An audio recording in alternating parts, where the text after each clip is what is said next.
Yeah. Yep, good one.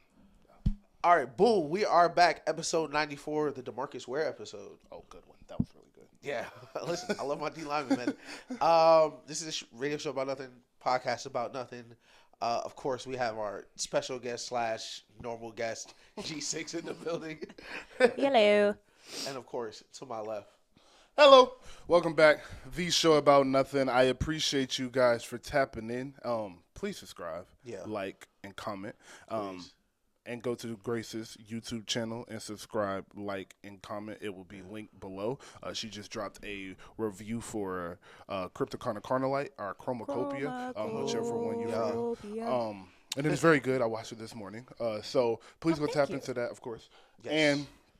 And I hope you guys are great. We're here to have some fun. It's the middle of football season, and it is actually the direct middle point of the season. I think they've played 137 games. It's 134 games left or something like that. Beautiful. So it is full-fledged football season. Basketball season has started. We'll start touching on that closer to December-ish. Yeah. But today we're here to battering. Today Christmas is when they really start playing for real. But a couple teams are good. Celtics look like they might not lose a game. Same with OKC. Warriors are surprising me. Lakers do suck. Yeah.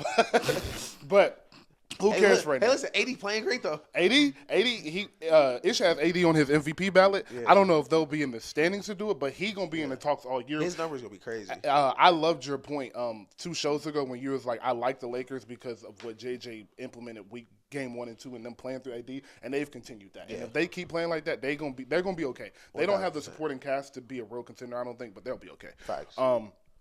But sorry, Grace. No, it's fine. Don't leave yet. But we are here to just have some fun, talk about some music. Come on, sit down, relax, light your blunt, drink your drink, and have some fun with us. All right?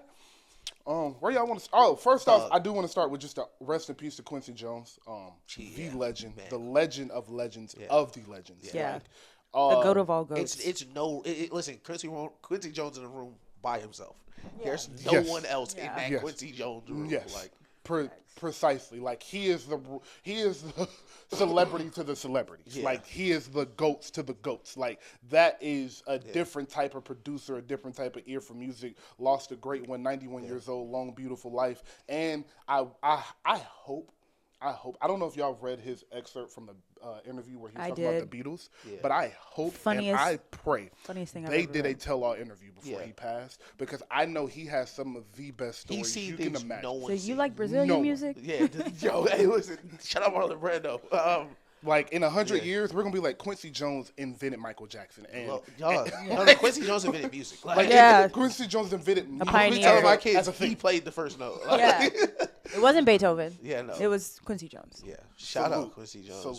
Salute. Favorite Quincy Jones memory was like Kendrick was supposed to be doing an interview with him, and he's like, as soon as he met him, he just started asking questions. Like they weren't even like ready to start filming. It's crazy. Yeah, he is one of them for real, and I appreciate all of the stories that I've read. Prayers to his family, and salute to Rashida Jones, one of my favorite actresses. Tell me why I did not know that was Quincy Jones' daughter really? Yesterday. I was like, is that Karen? I love Rashida Jones. Yeah, listen, Parks and Rec. I didn't know that she was. Listen, that's a good one right there. Me either. I watched Parks and Rec and I didn't know she was black till the last season before she left. Yeah, I didn't know that till yesterday. Shout out Donald Glover, man. Because I was like. Yeah, shout out Donald Glover. If you know, you know. He, by the way, his vocals on Judge Judy are insane. Yeah. Shout out to Tyler. Atlanta legend, man. Hello. But what did he just say? Atlanta legend. Y'all know what time it is. Spider. Slidey.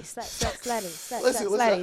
I don't want to take too much credit, but we did finish that last episode. Like, dog, we need you. That's how we finished the last episode. That was the last thing we said. Like, that's real. Like, I'm not saying we didn't get him out, but I'm saying I do believe in divine intervention. Somebody heard us. Come on now. Listen. Come on now. Now, unless you've been living under a rock or you don't live in the greatest city in the world, Young Can't Thug relate. is home. Yeah. I am ecstatic. I've been talking though. Y'all take it away. Listen, because you know me and Dan, we've been keeping up with it because like Dan knows I'm a law guy. Like I've been watching large parts of the trial just in general, but this will really like the funny thing about this case was it picked up real fast. Mm-hmm. Like it was like it was quiet for a minute. And then it was back going right, and then they were like, some of them starting to take deals. Niggas like, they taking deals? And then like we get all the way to the Thug one, and he's ready to listen. It was like watching Scandal. Like he was ready to put the plea in, and he was like, "No, I need a second. I gotta think about it." And now I'm watching this stream. Like I don't know if I can watch this. Like because if you don't know, just to give you like more context of it, what they did was basically, all right, no trial. I'm gonna say what I want. We gonna say what we want, and the judge finna decide right here. Which, That's a bold move. Listen, it's a bold move because, listen, the DA get up there and ask for 45. Like, the DA get up there and she asking for the max. 45 is crazy. I love how the judge was like, no. Yeah. How do you do that? Yeah, shout out Brian Just Steele. because I didn't want to take the original plea, you're going to add like 20 more years to my sentence? That really sealed it, I think. Like, that's why, listen, shout out Brian Steele, shout out Adam, shout out that entire attorney staff. The entire trial was just a masterclass. Just, embarrassing Fulton County. But that right there, they won by so much, they was able to stop playing, basically. Mm-hmm. And that's what Brian Steele was saying in his last remarks was, I didn't even want to do this because we was going to win anyway. Like, I didn't even want to put it in your hands. Like, we were going to win. Thug just really want to go home. Mm-hmm. And that, like, they put it all in line. I think it's beautiful. Sidebar, y'all are being really mean to Mariah the Scientist. I don't know why. Like, I just want to side. Like, why are they being so mean to her on Twitter? Like, yo, she hasn't seen her boyfriend in 2.5 years, and they're like, how could you make her come off tour? Yo, like, fam, I would cancel the tour for less. Like, what are you talking about? They was about to give him 45 years. Like, he was a coin flip from 45 years. Like, you've been having to talk to him on the phone and let him just sit there and listen to you. Bro, and that's the thing. People was making fun of her like, oh, yeah, I would never. Oh, I would never. And granted, I would never, but salute to her. Facts. Salute to her. Like, what? Okay. Yeah. But it's Young Thug. Like, no man that you're holding down is Young Thug. That's what I'm saying. Like, okay. He didn't make power. That's a fact. First off, I would like to say it was great to have an OJ moment in our childhood. I know. In our generation. Yeah, this was for sure our OJ moment. Everybody I know that I was in contact with was watching this on some stream on TV. I had it on 3 different mediums. I had it on this TV, on my phone, and on the TV in there. Like, I was locked in. I was in the parking lot of Chipotle. Like, come on now. Listen, thoroughly entertaining too. Like, especially because we won, I could be cool about it. Listen, I was watching that shit. Like, damn, he might be bro. They was telling the story. I was like, this nigga was going crazy. He was like, I'm really, really sorry. I'm sorry to take time out of y'all families. First off, the prosecution. Yeah. They put up one of the worst performances ever of any lawyers that have ever existed in any law school ever. Facts. Embarrassing. What? Yeah, how do you build a RICO, spend all this time building a RICO, and you can't make one piece of evidence stick? Fam, they followed him for 15 years and I saw niggas 15 years and didn't know who was rapping on what song. That's like, that is embarrassing. And you're playing the songs in court, and it's just like, he was like, rebuttal. He was like, Judge, they don't even know that Thug didn't say this. Bringing up a Nicki Minaj it's crazy. I love verse that is song. crazy. I love that song. That song is crazy. I remember the day I heard that song. Yeah, where I was. And the fact that he tweeted like, Nicki I did not Minaj. write this. Nicki Minaj wrote this years ago is crazy. And the fact that he had tweeted truly humbled under God. Yes. To hold that in court too. Like, all of that is fire. But the prosecution did a terrible job from the jump. I want to thank the lawyers that came the day that Brian Steele got sent to jail for asking why the previous judge. It was his wife. Yes, his wife. Yeah. Shout out to all the road out there. Hello. And then that judge got recused. He got moved off the case. They brought in another judge. That judge said, I'm not dealing with this. Yeah, facts. Left the case as well. And then we got this judge that Thug said literally saved his life.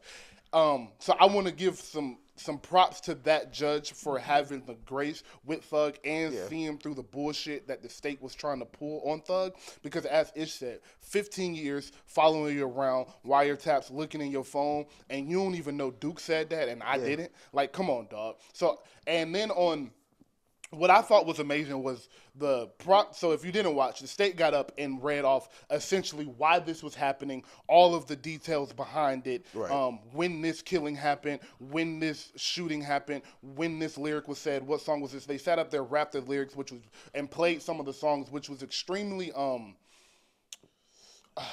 jarring for me to watch and to see how they treat our love. And I'll get into that in a second. When they got up there and said Cleveland Avenue, I screamed.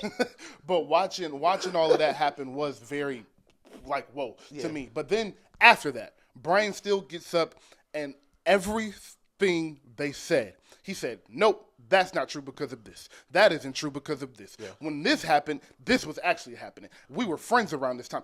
Every point they made, he combated, except for one, and he was like, and we're sorry about that. But, like, I can't remember which one it was, but it was like one of the minor ones. Yeah, he was like, was there a gun there? Yeah, but no. Shit happens. Yeah, we're sorry. Yeah, but like as it said, bro, Brian still put on a master class on that podium, just going through his notes. Like, no, like this trial, as he said, I didn't want him to do this because I was finna win this trial. Right. There was no evidence that they had that was going to stick. And I wanted him to get that non-guilty verdict so he didn't have to worry about probation. He didn't have to worry about anything. But as Thug been in jail for 2.5 years over bullshit, like he want to come home. Thug got 8-9 kids. They said he was having health problems, I'm sure, having withdrawals and all of that from the drugs he was doing. So it was time for him to come home, and I'm happy he did it. But I do hate that he does have to go on this record, and he didn't get completely expunged from everything, because from the looks of it, it was complete bullshit. Yeah. Like, complete bullshit. I think it's so funny how that we all are like, oh my God, free Thug. If this was a regular civilian, we'd be like, lock that nigga up. No, right for now. Sure. But like that is probably my favorite thing. And I listen to Brian Steele's they call it a post game. But like his press conference after one of the things that stood out to me, he was like, thank God he has these resources. Yeah. Thank God he has these resources for a government to follow you for 15 years. The money we just spent to try to prosecute Young Thug, and y'all couldn't come up with anything. That's embarrassing. Like, what are my taxpayer dollars going for? Bro, like, yeah, no, it was terrible. I want to take it to what they tried to and how they tried to paint rap and music in general. I thought that was very, very damning to the culture and to how music is made from now on, and to Thug's career in general. Yeah. So speak to that aspect of it, like, because this was on such a national stage, and we multiple times we don't heard halftime in court, we don't heard slime shit in court, we don't heard take it to trial, we don't heard these classic songs in court being used against Thug. Thankfully it didn't work, but now that we see this is actually something people are going to bring to RICO cases, the feds are going to bring, and the state is going to bring to RICO cases, do you think that's going to change how music is recorded from now on? And do you think that is fair? So I think that was probably the most interesting part of this trial for me, like, just aside from, of course, it being Young Thug, was, is this going to become precedent? And that's kind of how it works with these cases or case law that becomes precedent for other cases. So if it had worked in the Thug case, other prosecutors would be able to point at it as precedent. But at the same time, now that it didn't, if it were to happen again, the precedent would be this is inadmissible. Like, unless it's like a very direct confession, like Dirk. like Dirk or Melly or something like that, I think you'll see a lot less of it. And props to that judge for understanding and backing Thug that this is still entertainment. You are not prosecuting entertainers for entertaining in their specialty. Like, I don't think it'll change the way music is made for everyone. I think, of course, Thug's music will be a little different just because, like, there's certain things he just can't say right now. But I don't think it'll change widespread through rap because it's just the burden of proof is just so high with it. And you can't get everybody. Like, exactly. So are you going to, like, look into every single rapper that does this? Yeah, and as a criminal prosecution, I don't just got to convince you. I got to convince every juror to believe. Every single juror got to think, oh, yeah, this song makes them guilty. Mm-hmm. And I just don't think that it'll stand in the general conscience for people. I agree. Yeah, I agree with you. And I was gonna bring up the whole thing with Dirk because like I think it'll probably be used in like situational cases, like especially when Dirk goes to trial, they're definitely gonna use it to cook him for sure because they already have him on a wire. See, with Thug, like they didn't have enough. They had the pieces, they just couldn't put them together. But they have Dirk. That was the problem on wire for multiple years. The problem with the Thug is like they tried to make that the connection.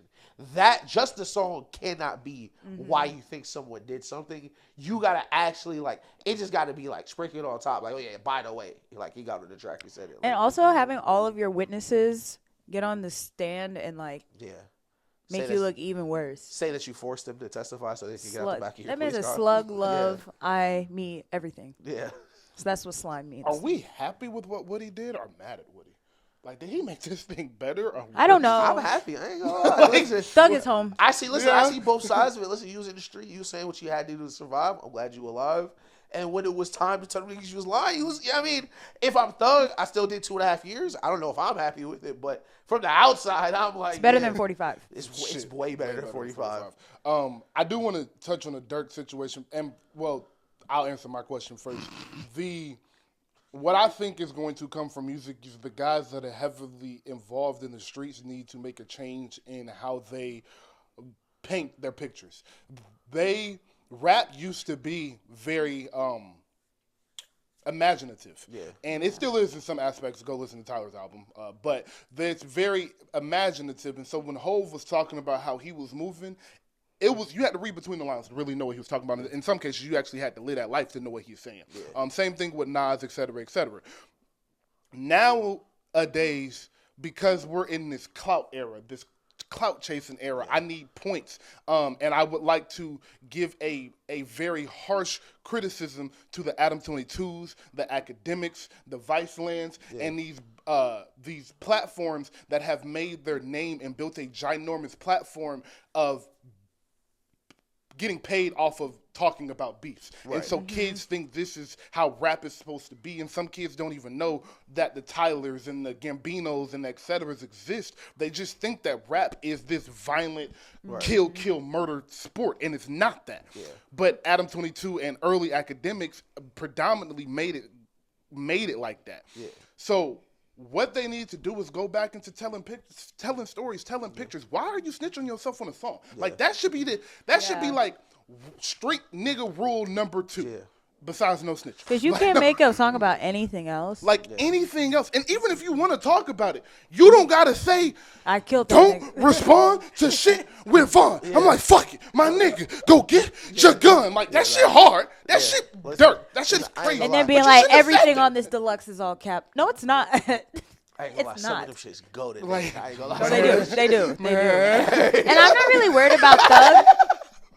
That thing from Abbott Elementary with Zach Fox, I don't get high. I'm a sober guy. Thugs. And I feel like he can rap like Gunna now. It'll definitely be a lot of fashion rap. I was in the time for it again. I hope that comes out.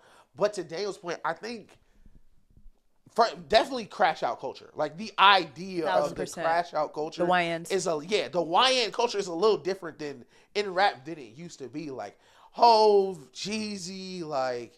I mean, even Freddie Gibbs, like, rappers that were in the street life were rapping about trying not to get caught, too, in the street life. Like, that was a big point, not to get caught. Like, nowadays, it's like, yeah, I shot him, I called the cop, I spun him a block. Like, I did it 3 times. Like, they tell you everything, like, well, you know, that's not the goal. The goal isn't to crash out. Like, the goal, it felt was a little different in the time Daniel was talking about than now, where it's like, before it was, I'm a street nigga, I'm doing all this so I can make a bunch of money and get out. Now it's just like, I'm just crashing out. And to that point, bro, if you are, murder music is amazing. I'm not gonna cap. That Dirk shit, the Vaughn, the Bat, all of that shit is cold. It's amazing. I think it has a place in rap. But let me explain something that you can do, bro. And it's real simple. If you guys follow this advice, it will save a lot of feds, wiretaps. It'll save all of that.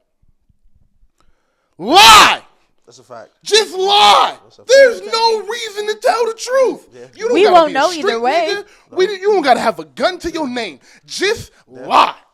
Yeah. You know why? Tekka does because that. If it sounds good, it's going to work. Exactly. That's all that matters. You think Lil Wayne has 9 zillion songs? You think that nigga told the truth in every song? You think it's all You true? think Drake has told the truth in every song? Yeah, no, niggas is lying. Niggas You know lie why? every day, Because baby. lies sound good if they're on the right beat. So just lie. That's a fact. 1,000%. I remember when Tekka dropped Ransom and he was doing the Genius interview and he was like, I don't even own a gun, man. I just said it. Yeah, that shit hard. I got a girlfriend. I don't even be fucking bitches. Oh, like that shit hard. That shit is hard. Listen, it go. But just to transition to Freddie Gibbs, listen, use fake names. Great song by Freddie Gibbs. Just use fake names. Like, do whatever you gotta do, bro. Like, do whatever you gotta do to be safe. Like, what 50 say? You're not trying to have no shit played in the prosecution. That was 03. Like, you just protect yourself. I will say that it had to be a shift, and I'm looking back at where this shift came because, like it started with Nas, Hove, Rakim, and all of them, and then it switched to Wayne, Tip, Jeezy, and all of them. But like there was never a crash out culture in the 2010s, and I'm wondering where that came from. Was it Future? Was it Thug? Was it? Well, you might. Grace might not. I don't know. I think Grace might agree. 21 Savage was the first YN. Yeah. 21 Savage was the first YN. Like I remember, if Dirk were more popular, it would have been Dirk. That's a but fact. 21 was the first that like blew up because he was in the freshman class. And Kodak. Kodak for sure. I remember what Outside was like when Red Ops dropped. Scary. That's a good one. We watched 21 Savage beat somebody up in the club for taking his chain. Listen, I've told that story before. That is 1,000% true. In Mansion Alon. Yeah. So, they jumped that. Beat the shit. So, you think 21 Savage was because I don't like putting blame. Well, let me ask you this. Actually, let me ask you this. Grace, I'll start with you. Do you think that it was more of the media, the Adam 22s, the Vlads, the academics that made this seem like it was this big moment, this big thing, or do you blame the rappers more so for making the music? Because I can make the argument that if Adam 22 doesn't interview these people, if academics isn't in his car screaming about the war in Chirac, that people aren't paying the attention to it, so the music isn't getting the notoriety that it comes with when you start talking about it in the manner they did. So do you think that the media played a bigger part in it, or do you think it was the musicians? I'd probably say the media because I feel like even in these interviews and stuff that they do, they post certain clips to get clickbait. Yeah. And so they blow it out of proportion. Like embellishment is always the problem. And I feel like... Because there's other people who make murder music and it's not really widely scaled. But because he blew up off of it and like now people ask him all these questions and Vlad is the feds. But For sure. Ish. Yeah, fuck Vlad. But all my homies hate Vlad. Yeah, all my homies hate Vlad. But let's get out that. I get definitely, that out the way. Yeah, I definitely think it's more in the media because like drill culture and like gang culture, war culture has been around for like predating like what we see now. But now it is attention is currency, so they are chasing attention as much as they can. So putting this crash out nigga up on a pedestal in this interview to glorify it is just the bottom line for them. So I think now niggas get a crazy background on all the songs, all the beef. I'm OTF, da da da. Like, fam, you live in Nevada. Like you are not OTF, little bro. Like, it's so much different now. Before it was just the music. Like you don't really know. Like Hove Homies wasn't doing interviews in '99. Like it was the same thing like when Von died though, because I think the media made that such a big deal. Like Dirk couldn't post anything without people so in the comments like so you're not gonna slide for Von, you're not gonna slide for Von, you're not gonna slide for Von. I ain't never said no shit like that. I think it's super dumb. Like go get back. Like you live in Gwinnett County. Don't piss me off. Yeah, no, I didn't side with that. But that video of them niggas talking about Von is so funny, bro. Like the compilation. Oh, about how awful he was? Yeah. That was a scary man. He was like, he was dying. I was happy for the community. Bro, when Queen Elizabeth died, I remember they were like, Queen Elizabeth was about to wake up at a King Von concert. That's crazy. But no, that's nuts for real. I agree, by the way, with the media. I do think it was the media because, as you said the key line, attention is currency. Yeah. And what we would find out if we could go do a background check on all of the views on these videos I'm talking about from these influencers or media curators, whatever they are. If you go look through No Jumpers views, I guarantee you it's a white kid in this suburb. It was a white kid in this suburb. It's a bunch of white kids looking at us as this like movie. Wrestlers. Entertainment. Like wrestlers, Yeah, like it's WWE for them because it's so far removed from what they would ever even see. Right. So you got niggas going around. Get the ends. It's YouTube channels dedicated to just going to the trenches and just sitting out there and talking to niggas about what's going on in the trenches. And it's like, no one that actually lives in the trenches gives a fuck about this content because we know what it was like. I didn't grow up in the trenches. I got a lot of family that grew up in the trenches, so I've been around. I know what it's like. I have no desire to look and see what niggas in the trenches is doing. It is a stupid form of content for me. Right. But for the white kid that grew up in Arkansas and went to private school, that shit looked cool as fuck for him because when he turned on Fox News, that's what it looked like. And that is the issue, that is a cycle that they're building. And they have, I do give a little bit of credit to Act because Dirk sat down and talked to him about it and about what he was doing and how it was affecting Chicago for real. And he stopped immediately and never did anything and he tries his best not to push. I'm not going to salute Act too much because he still Act. But the 22s and the Vlads and et cetera, they're still making this content. And that is the way it is affecting us. And that irks me to my core because the rappers shouldn't have to change their content because the content creators want to bring a super eagle eye to a rap that wasn't supposed to have this eagle eye on it. And now you interviewing the nigga I'm talking about on your platform with 1 million subscribers. Non-blacks interviewing black artists as well. Boy, like I said what I feel about Adam 22 on this air right now, y'all would probably go home. No, I wouldn't because I hate Adam 22. We wouldn't be able to post it, but we would go. No, I would 1,000%. 10 toes. I fucking hate Adam 22. Did y'all see that rap? No. Listen. He looks like great value. Travis Barker. I will say this. He needs to worry about his wife. I will say this, and I mean this from the bottom of my heart. If you posted that Adam 22 song, I blocked you that day. No funny shit. Every single nigga that posted that song. Every single media page that posted that song, I blocked you. Don't put that shit on. See, my For You page knew not to play with me like that. Like, I mute people. I came across it somehow, some way. Didn't finish it. No, don't put no shit like that on my timeline. Yeah. I hate that nigga. Listen. When Kendrick said, "Let me know when he pop up as a casualty," a couple of y'all media niggas came to my mind. I ain't gonna lie. Yeah. Type shit. I need y'all kicked from the lobby. I need y'all out of here. Type shit. His wife be getting ran through. Like you have bigger fish to fry. Too. Hate that for him. Actually, no, love that for him. I can't even look at her. He definitely voted for Trump. But my fault. He did that. She would be okay. Actually, yeah, she'd be on the probably welcome it. She's like, I used to have roommates. They used to fuck me all the time. Like, what lives? Like, L.A. does not make any sense. The shit you hear in niggas who live in L.A. just don't be making sense. I'm so scared of L.A. It's like that one episode of Insecure when Lawrence goes to the grocery store and those two girls pay for his groceries and they're like, "Yeah, we want to have a threesome with you." I do remember that. Oh, that's crazy. Maybe I do need to go there. But Freddie Gibbs dropped an album, and this is Ish's time to shine. Oh yeah, listen, Freddie Gibbs. Listen, shout out Freddie Gibbs. First of all, hold that. Gibbs. Bitch ass nigga, you and Freddie Gibbs. Hold that for me. Yo, I think the timing of this album was impeccable. Nigga, it was so funny because niggas was like, man, Cole went platinum, no features. Freddie Gibbs dropped a no feature album of straight bangers. Listen, Freddie Gibbs a weird nigga. He do weird stuff. I don't co-sign nothing outside the music, but that discography. I hope he's having the day he deserves. Listen, that discography is beautiful. Stanley Steamer clean. Listen, on the set might be my favorite song this year. I still have to listen to it. I can't stop listening to Tyler's album. I literally haven't listened to anything else. It's one of the kind of like the two things I'm listening to right now.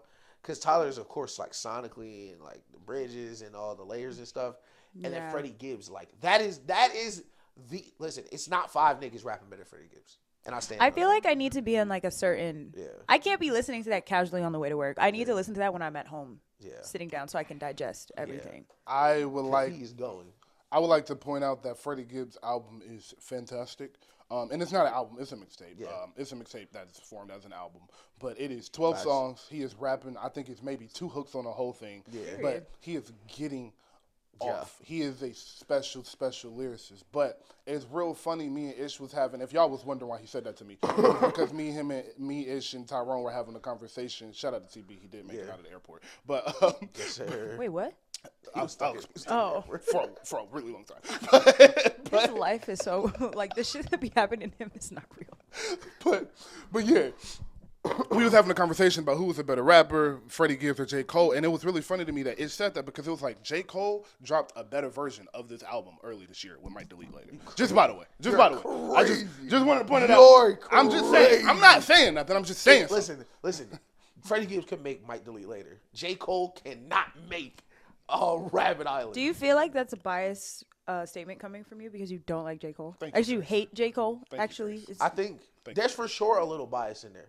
Absolutely. As long as you know. Yeah, as long as you know. There's for sure a little bias in there, but it's double-sided bias because I also love Freddie Gibbs. Like, I absolutely love Freddie Gibbs. It's double-sided bias. So I'm stacking it up kind of like. But listen, but to add a little spice to the mix, Freddie Gibbs did this, that nigga. So what did you think about that? And do you think he should respond? What I think about it is that will not be the first or the last diss J. Cole hears towards him. That's right. Because Tyler slick dissed him too. Yeah, no, that's what. That's why I say. That's why let me just ask him. I think he need to respond. So niggas stop. All right. I don't think that's in his favor. I'm on both sides because let's play both sides to bring it to the audience. Yeah. On one side, you respond. Yeah. All right, J. Cole raps real good. Yeah. He responds, "Oh my God, he killed Freddie. He killed Tyler." It's really not way to kill Tyler, but he killed Tyler. I think Tyler would smoke that nigga. Whoever you think responds, and he responds to all of them on his album that drops in March. Right.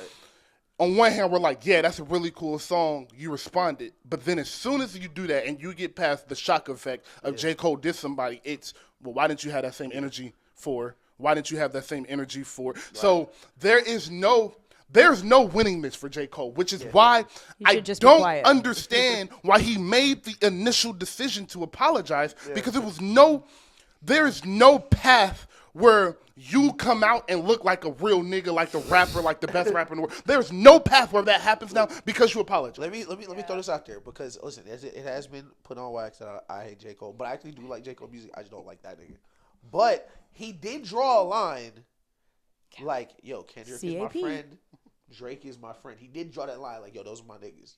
If he take the angle, like, yo, those my niggas, none of y'all niggas better say nothing. If he, like, really lean into it, he might be able to squeak it out, but I don't think niggas going for it. I don't think niggas. But people have already started backtracking on talking shit about him. Yeah. After he was like, yeah, I knew that shit was going to get ugly. I just wanted to rap. I didn't want to get that personal. Then people were like, you know what? After the songs came out and the beef played out, they're like, I understand.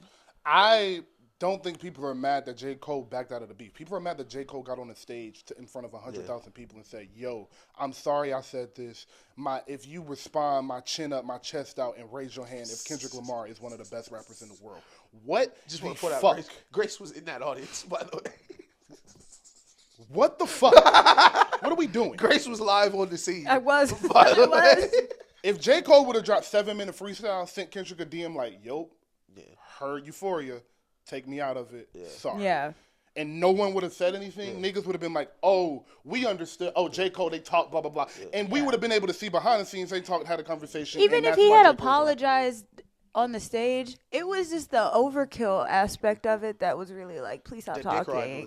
Yeah. Because take it on the chin, be a man. Yeah, that's a little crazy. Build a house. Listen, that's a little crazy, but take your best shot is great to another grown man is crazy. Don't drop no diss song with your first week, do 300 and remove the diss song and apologize to me. I'm sorry. Don't drop no diss, and it's the one banger on your album. Not the one, not too much. In his defense, the album is called Might Delete Later. So him deleting he it deleted really shit else though. like, He ain't delete nothing else off that album. Hunting Wabbits is better than 7 Minute Freestyle. Hunter Rabbits is better than that. I'm Ready is Rabbits. better than that. And the song Trade the Truth and the Beast is better than that. And the Pie with all the rappers. All of them songs. Almost all of them are better. Almost all of them are better. I will say now they are better, but when it first dropped, I think that was the best song in the album. That was the biggest draw from the album, right? Like and that's a problem. Draw, that wasn't the best song. Yeah, no, that's what I'm saying. That was the big. Don't let that be the biggest draw on your album. You get your first week, then you delete it. Yeah, that's true. Then you like, I'm sorry, but like that was my problem. I would have left it up there. Like, I apologize, but you guys can still listen to it if you want to. It's still my phone. If like that dropped, and like Cole never responded, and we still got the same beef, I wouldn't be mad that he ducked the fade, because off the jump, this was me and Drake problem, and you was just standing too close to that nigga. And like that, I was like, you too close, back up, my nigga. Like, don't get shot at type shit. You back up, that's one thing. Don't be the first nigga to make a full diss. You in this whole summer, all these beef. You were the first nigga to make a full diss, multiple verses about one nigga. You were the first nigga to jump off the porch. Yeah. Don't do that and be like, yo, my fault. Like, what the fuck you mean? Like, raise your hand if you think Kendrick one of the best rappers ever. If these walls could talk, like niggas started rapping his songs. And then you just called the album boring, like on this. Yo, that's so like you said that and you didn't even believe it. Yeah, listen, stand on that shit, bro. Like, lie. He just said it earlier. Just lie. Listen. Daniel hasn't watched The Wire, but listen, if it's a lie, you go to war on the lie, nigga. Like. And to Ish's point, this started because he asked like what J. Cole should do with Freddie, and what you kind of said was the point. I would add to it that you have to be like, you have to say, maybe I did do some bitch ass nigga shit, but hold on. Like, you have to come on, and your first couple bars got to be like, my fault, I fucked it up, I shouldn't have done this, that, and the third, but you pipsqueak ass niggas that ain't done shit to me, I can't fuck with me, then you go in that way. What I'm saying. You can't go in like, hey, you fuck you niggas, I do this, that, and the third. You got to go in, my fault, I'm wrong, but you niggas shut the fuck up. And I disagree with a lot of the like you get beat up by the top nigga in school, like niggas not check with you. You gotta beat up the third nigga, bro. Like you gotta establish a hierarchy. Fight like, back. You gotta set a boundary. Like, all right, like you niggas are not Kendrick Lamar. Like I will smack one of you niggas. Exactly. We're not friends. Exactly. I think that is the one angle, but I think Freddie would smoke him. I'm sorry. I think he would. I also feel like Freddie Gibbs have given him given enough ammunition for people to attack him. That's a great point. That's a great point. Because if I was J. Cole, that's where I would go first. Your baby mama was getting fucked on camera with your baby. There's a picture of you on the internet with your ass spread like this. I agree, but I don't know if he can do that after being the good guy. Like, you can't be the I just want to. But he was being the good guy because it was his friends. No, but you can't be the I just want to rappity rap. I don't want to go get dirt on niggas. And then I'm pulling. He said, I don't want to get dirt on my niggas. No. You're not my nigga. I agree. You're right. But he is saying you still can't do it because of the optics. Yeah. So you will still look like a bitch. The perception is the truth in this day and age. So with that being the case, the perception is going to be, well, you a bitch ass. You just said you didn't want to do this bitch ass nigga shit, and now you're doing the bitch ass nigga shit, bitch ass nigga. Like that's gonna be the perception. Freddie Gibbs with the war with Jeezy. Listen, Freddie Gibbs with the war with Prime Jeezy. I'd like to see it. All right. He's been beefing with so many people. Speaking, that's how his career started. I know. Speaking of Cole, let's jump to his artist with Ari in Dreamville. Justice for my girl. Listen, send the first round pick, TDE. All right, so send the first round pick. Get Ari traded to TDE ASAP. Did you guys listen to the rant? Did you guys listen to part of it? Okay, so I read the I listened to some of it. I just 18 minutes. That was so essentially it's a long time. Essentially, so Family Guy. Ari Lennox is mad that Dreamville is not putting the marketing behind her. She's not feeling like they're putting them in the proper fan bases in front of the proper eyes and on the proper flat platforms. She says she has had to pay for her own promo, her own marketing, some studio time here and there, blah, blah, blah. Regular artist complaints. Right. She says she wants to be dropped off Dreamville. They're not supporting her. She doesn't feel safe. Yeah. She doesn't feel safe. They're not supporting her and blah, blah, blah. Yeah. I will start before I ask him a question. I want Ari Lennox to shut the fuck up. and I'm gonna be honest. I'm gonna be 100% honest. Look. I think Ari Lennox has one of the most beautiful voices that exist in R&B music today. Yeah. But I need Ari Lennox to either sing or shut the fuck up. Because every time we hear your name, you're complaining about something. That's facts. But why is that, though? Why are you complaining about something? Grace, I understand that the marketing may not have been perfect. I understand that the tour with Wild Wave may not have been perfect. I understand. But please ask any 27-year-old, 28-year-old what aspect of their life is perfect. What about their job is perfect? What about their career is perfect? If you are you might be a millionaire or up hundreds of thousands of dollars. You have more money than 97% of the population. You have more resources than 97% of the artists that exist in this world right now. You have more popularity, more notoriety. You have J. Cole behind you. You have this. You have a lot of things going for you. And every time we hear you, you're complaining about something. She is in like that reverse Azalea Banks bag. Like, bro, like. Yeah, I see both sides of it. I get it. Shit went wrong. But my nigga, you gotta pull your panties up and fix that shit yourself. Your label can't fix everything for you. When they put you on a tour at Wild Wave, maybe the shit isn't for you. Maybe it's the wrong market. But you gotta make it the market for you, bro. Whose idea? It's 20,000 people in here. Yeah. You gotta pull 1,000 fans out of here in each market, and you got a whole new fan base. That's a fact. Yeah. You paying for your own marketing? Nigga, I pay for our marketing. Ish pay for our marketing. Grace throw in for marketing. Like, nigga, you pay for your marketing. It's your music. It's your music. How are you complaining about having to market your music? That is funny. I think it would be less bad if, like, she just wasn't doing it all the time. Like, I think people would take this more seriously if she wasn't just always. You come out every 6 months. I'm off social media, but wait. Hey, I'm off social media. It's for my mental health. But wait again. Yeah. Oh, my God. Look, I swear to God, this time, I'm off social media. I just watched Lizzo's story. Oh, my God. I'm over it. But wait again. I have to complain some more. Listen, like, bro, social media like 8 bro. years. Yeah. Because the world is not catering to you, because the label is not catering to you, does not mean the world is against you, does not mean you're a victim. It means you need to figure out a way, like everybody else has had to figure out a way. You know why SZA is where she is? Because she figured it out.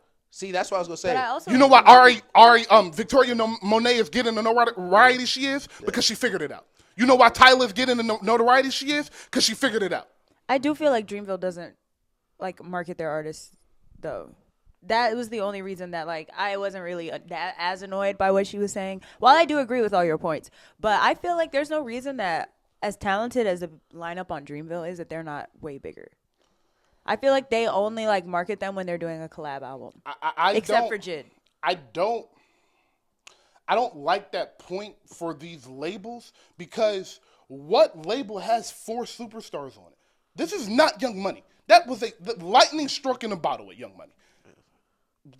No one else has done that. TDE had Kendrick Lamar and SZA. That was 2 superstars. The rest of them are regular guys, regular B plus celebrities, B plus and down celebrities. Schoolboy Q, Absol, J-Rock, et cetera, et cetera. Shout out to Absol. They have fan bases, but they're not Kendrick. Facts. Dreamville is J. Cole. That is his label. And then you have Jid, who is the next biggest rapper on that label. But Earth Gang is still putting out music every year. Boz is still putting out music every year. Earth Gang just dropped the album, actually. Jid was supposed to drop an album. We didn't forget. Jid is supposed to drop an album. Where is the Metro album? Yeah. And it seems like every time, and like these rappers, and if you listen to other rappers talk about rappers not dropping music, a lot of it is because the music isn't good enough. And the label, you're representing a label. So if you're pushing 15 songs, you want these 15 songs to drop, and 10 of them the label don't think it's good enough, that's why your album isn't dropping. So take accountability and stop saying they're holding my music. The music that they holding is ass. So go make some better music. Damn, I didn't even know Ari Lennox dropped like 2 weeks ago. Well, because she spent more time complaining. She didn't spend enough on marketing, apparently. Even though she spent too much on marketing. But I think it's a little bit of, why is SZA that much bigger than me? And I think it's some self-reflection on, why is SZA that much bigger? But you remember she used to go back and forth with Punch on line, all the time. It's a little something there for sure. And like you mentioned, TDE. Like, TDE was Kendrick and SZA. Kendrick left. It's a finite amount of resources. It's a finite amount of resources. She also dropped like multiple classics and then took a break, and people were like, "Hey, when are you coming back?" Literally, like her lying ass. Don't get me started. Shout out SZA. Shout out SZA so much. But listen, SZA, like that album sells ridiculously. Still, no promo. Still, she can announce an arena tour and it's gonna sell out again. Easy. Yeah, that's how good that album. Like she has spent so much time while she was in label problems, still building her fan base. And that is the difference. Like, I don't know. I am also anti-complainer.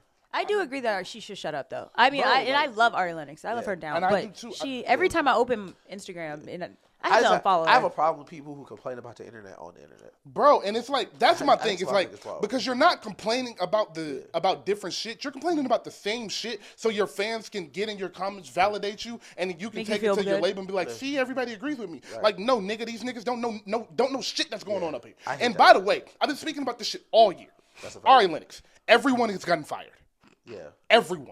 Everyone that works in music no longer has a job in music except for Elliot Grange and his. The niggas you're mad at don't even work at the label no more. Yeah, like, that is true. They were talking about that on the Rory and Mal. Yo, like the nigga that you shot, like the nigga you shooting at in his IG is unemployed, bro. He at home like taking it straight for no reason. Like, bro, like it's bro, you gotta figure it out.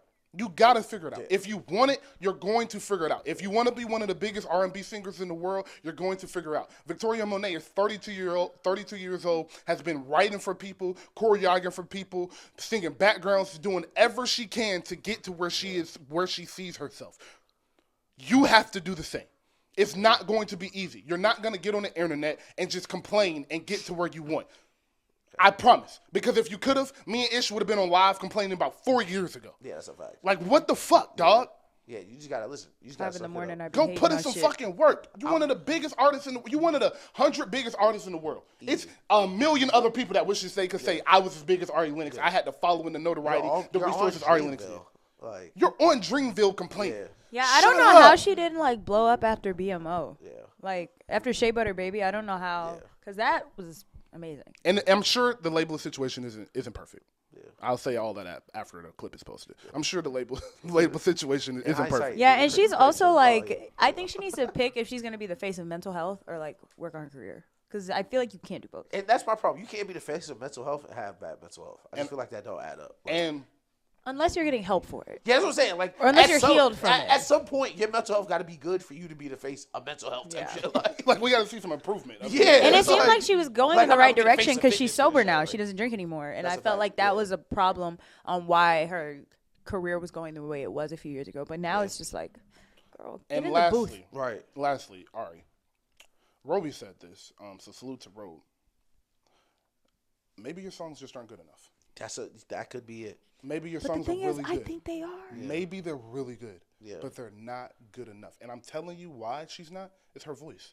Her voice isn't for everybody. Yeah, it's the subgenre. It's super high pitch. It's a subgenre of R&B. Yeah. She's either going to have to find a new pitch and new tone that she sings in to bring in the masses, or you're going to have to be okay with just being a B minus R&B. I like which Ari is Lennox okay. Lane. I love Ari Lennox Lane. The neo soul lane is fire. Listen, you make enough money to just make music for the rest of your life. Yeah, like, and also now I'm thinking about it. You don't see Ella Mai complaining like this. You don't. She dropped her music and going about her day. You don't see. Well, I mean, she has a baby with about this. Yeah, no, Jason Tatum. So. Shout out Ella Mai. Yeah, she is with Jason Tatum. Did you guys hear the song she dropped? Yeah. Nah, I don't like Jason Tatum. Fuck that guy. What does that have to do with? The song's about him. Is that the song? Okay, that's fair. Yes, it is. I thought they were really good. All right. Yeah. I don't like dude. They play nerd hoop. Did anybody listen to Uzi? I did, unfortunately. And I'll be the guy. Yeah, that shit was ass. Say a lot of stuff. That shit was ass. I ain't gonna lie. Listen. Let's just lean into the negativity because you just got off the Ari Lennox shit. Listen, Uzi, fam, I ain't gonna lie. I never miss a chance to slander though. Fam, you gotta put that Galaxy Gas shit and down. When I said this years ago, people called me a hater. Told me I was old and bitter. Listen, but you just can't keep having the same gimmick. You're 30. That's the thing. And this tall. If it was the same gimmick, I wouldn't even be mad. It generally sounds like he don't know how to make music no more. It was depressing. I'm not surprised. Like it was because Pink Tape wasn't that good either. Exactly, but it was a couple on the Pink Tape like you saw your old goat pull through like the old guy on the team. Yeah, like 4 out of 20. Exactly. That's a tour date. There's not a good song on that album. There is not a good song on that album. There's not a good song. Bad. It's not as halfway through the album. It's a hard listen. No, if you literally type in Uzi on Twitter and scroll, you won't find one positive thing. It's a hard listen. The only positive tweet I saw was like 20 Minutes by Uzi has 1 billion streams and it was never a single. That's why you should never watch the charts. Everything else was like, damn, this nigga sucks. Damn, this nigga sucks. It was like, this nigga's washed. It was it's crazy. I guess all the streaming services did this, but I was listening to Uzi album. It was so boring. I didn't realize I had got to the end. The last song ended and then 20 minutes came on and I was like, wow, this is how he used to rap. I was like, wow, this is how Uzi used to sound. It was so boring, I forgot I got to that. And the meme was like, when you're just laying in bed listening to Uzi album and 20 minutes come on and you realize how washed your goat really is. It's like, damn, that's like, a really bad follow-up. Yeah, it's over, bro. Listen, I don't know if it's over, but like right now, like meme-wise, you niggas be like, it's over. It's over. I think he just like spends too much time trying to be weird. It's the same thing with Playboy Cardi. Bro, them drugs just like we know you guys are out there. That's why we like your music. But stop focusing on being mysterious and work on your craft. It keeps trying to tell you the nigga is on drugs. He is. Bro. I don't want you to think that he's trying to be mysterious. I saw him walking around with a helium balloon and was like talking to people and like, bro, the nigga's brain isn't okay. Bro, his I want y'all to brain understand. is under fire. He's 5'5" doing drugs. Your body can only take so much. Yeah. Like, oh my god. You know how many drugs you have to fizzle through to get to that? Because like when other shit just doesn't work, you're like, well. And like these niggas don't be having nobody telling them they wrong. Yeah. They be yes man. Kodak. $1 zillion. Kodak, bro. We need to have a serious I was about to say we have it quarterly. Yeah. Hey, somebody talk to Kodak. Somebody that. Did y'all see him on Kai's stream? Yeah, somebody got to really help Kodak. Like somebody got to really help. That nigga threw a perk in the air. Yeah. Yeah, somebody gotta really help Kodak, bro. Like it's not funny. And it's scary. It's crazy. You don't realize how young Kodak is because like how famous he is. Like how long he been famous. We're the same age. Yeah, Kodak is young, bro. Kodak is our age, bro. Somebody gotta really help Kodak, bro. And like I need y'all. I saw him at one music fest. He was tweaking on stage. It was bad. Just get on my unk bag. Get in my unk bag real quick. I need y'all to like stop. Boomers. And I like weed. I'm not cap. I like to smoke weed. I'm a sober guy. I like to drink some wine. I don't really like hard liquor. I like to drink some wine every now and then. Don't tell my mama. But I like weed. I won't touch nothing else because I'm a pussy. I'll be honest. I'm scared of everything else. I saw my family on, Patreon. But that's real. But what I was getting to was we have to stop excusing these rappers and these grown men that have killed kids, family, people that they're taking care of, being on drugs because they have a lot of money. Yeah. Mm-hmm. Yo, if the nigga looks crazy, he looks crazy. Right. Because he has $1 million does not mean he's not crazy anymore. Right. Because he has $10 million does not mean he's not crazy anymore. You can because just fund your let habit. Niggas just run around and take all the drugs they want, do whatever they want, and don't have to obey to any rules, we get Diddy. So I need you niggas to start looking around and looking at the people around you and start saying, yo, maybe he shouldn't pop a perk every day. Yeah. Maybe he shouldn't be doing whippets every day and popping a perk. Maybe he shouldn't smoke 16 blunts a day and then pop a pill on top of it and drink lean. Maybe that's not healthy. Maybe we should take care of our friends. Because if you care about these niggas and you was with them in the trenches when they was down bad, why do you want to see them get all this money,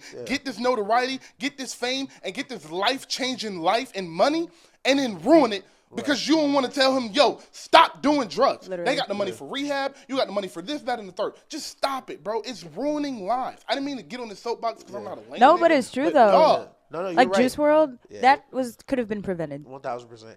And the words of Huey Freeman pre-R. Kelly, like the new stuff. And the words of Huey Freeman, if you want to help R. Kelly, help R. Kelly. Like, if you want to help these artists, actually help these artists, bro. Like, co-signing this behavior is not helping this. And R.I.P., but there's no reason that people were letting Rich Homie Quan do Molly every single day. Oh, yeah. Like saying for like a year. I've seen him like that. Like that is crazy. Like what do you mean? You thought that was okay? Like he falls asleep with food in his mouth sometimes. Like what? Even if it was like, even if I saw one of y'all doing that, I don't care how famous you are. You could be. Listen, wrong is wrong. don't pop nothing around me. Like, what Drake say, don't pop shit around me. Just go ahead, you tweaking, nigga. Like, I'm a lead. Listen, don't put me in a position like that. Don't pop nothing around me. Because you won't like what I have to say. Yeah, like, please. Because I'm not a yes man. No. And I think that's the problem. And that's also how all these artists and celebrities be getting into this drama. They be having hella people around them that only care about what the artist can do for them financially. 1,000%. Just to pivot, because we are still in rap. What you think of the Drake shit?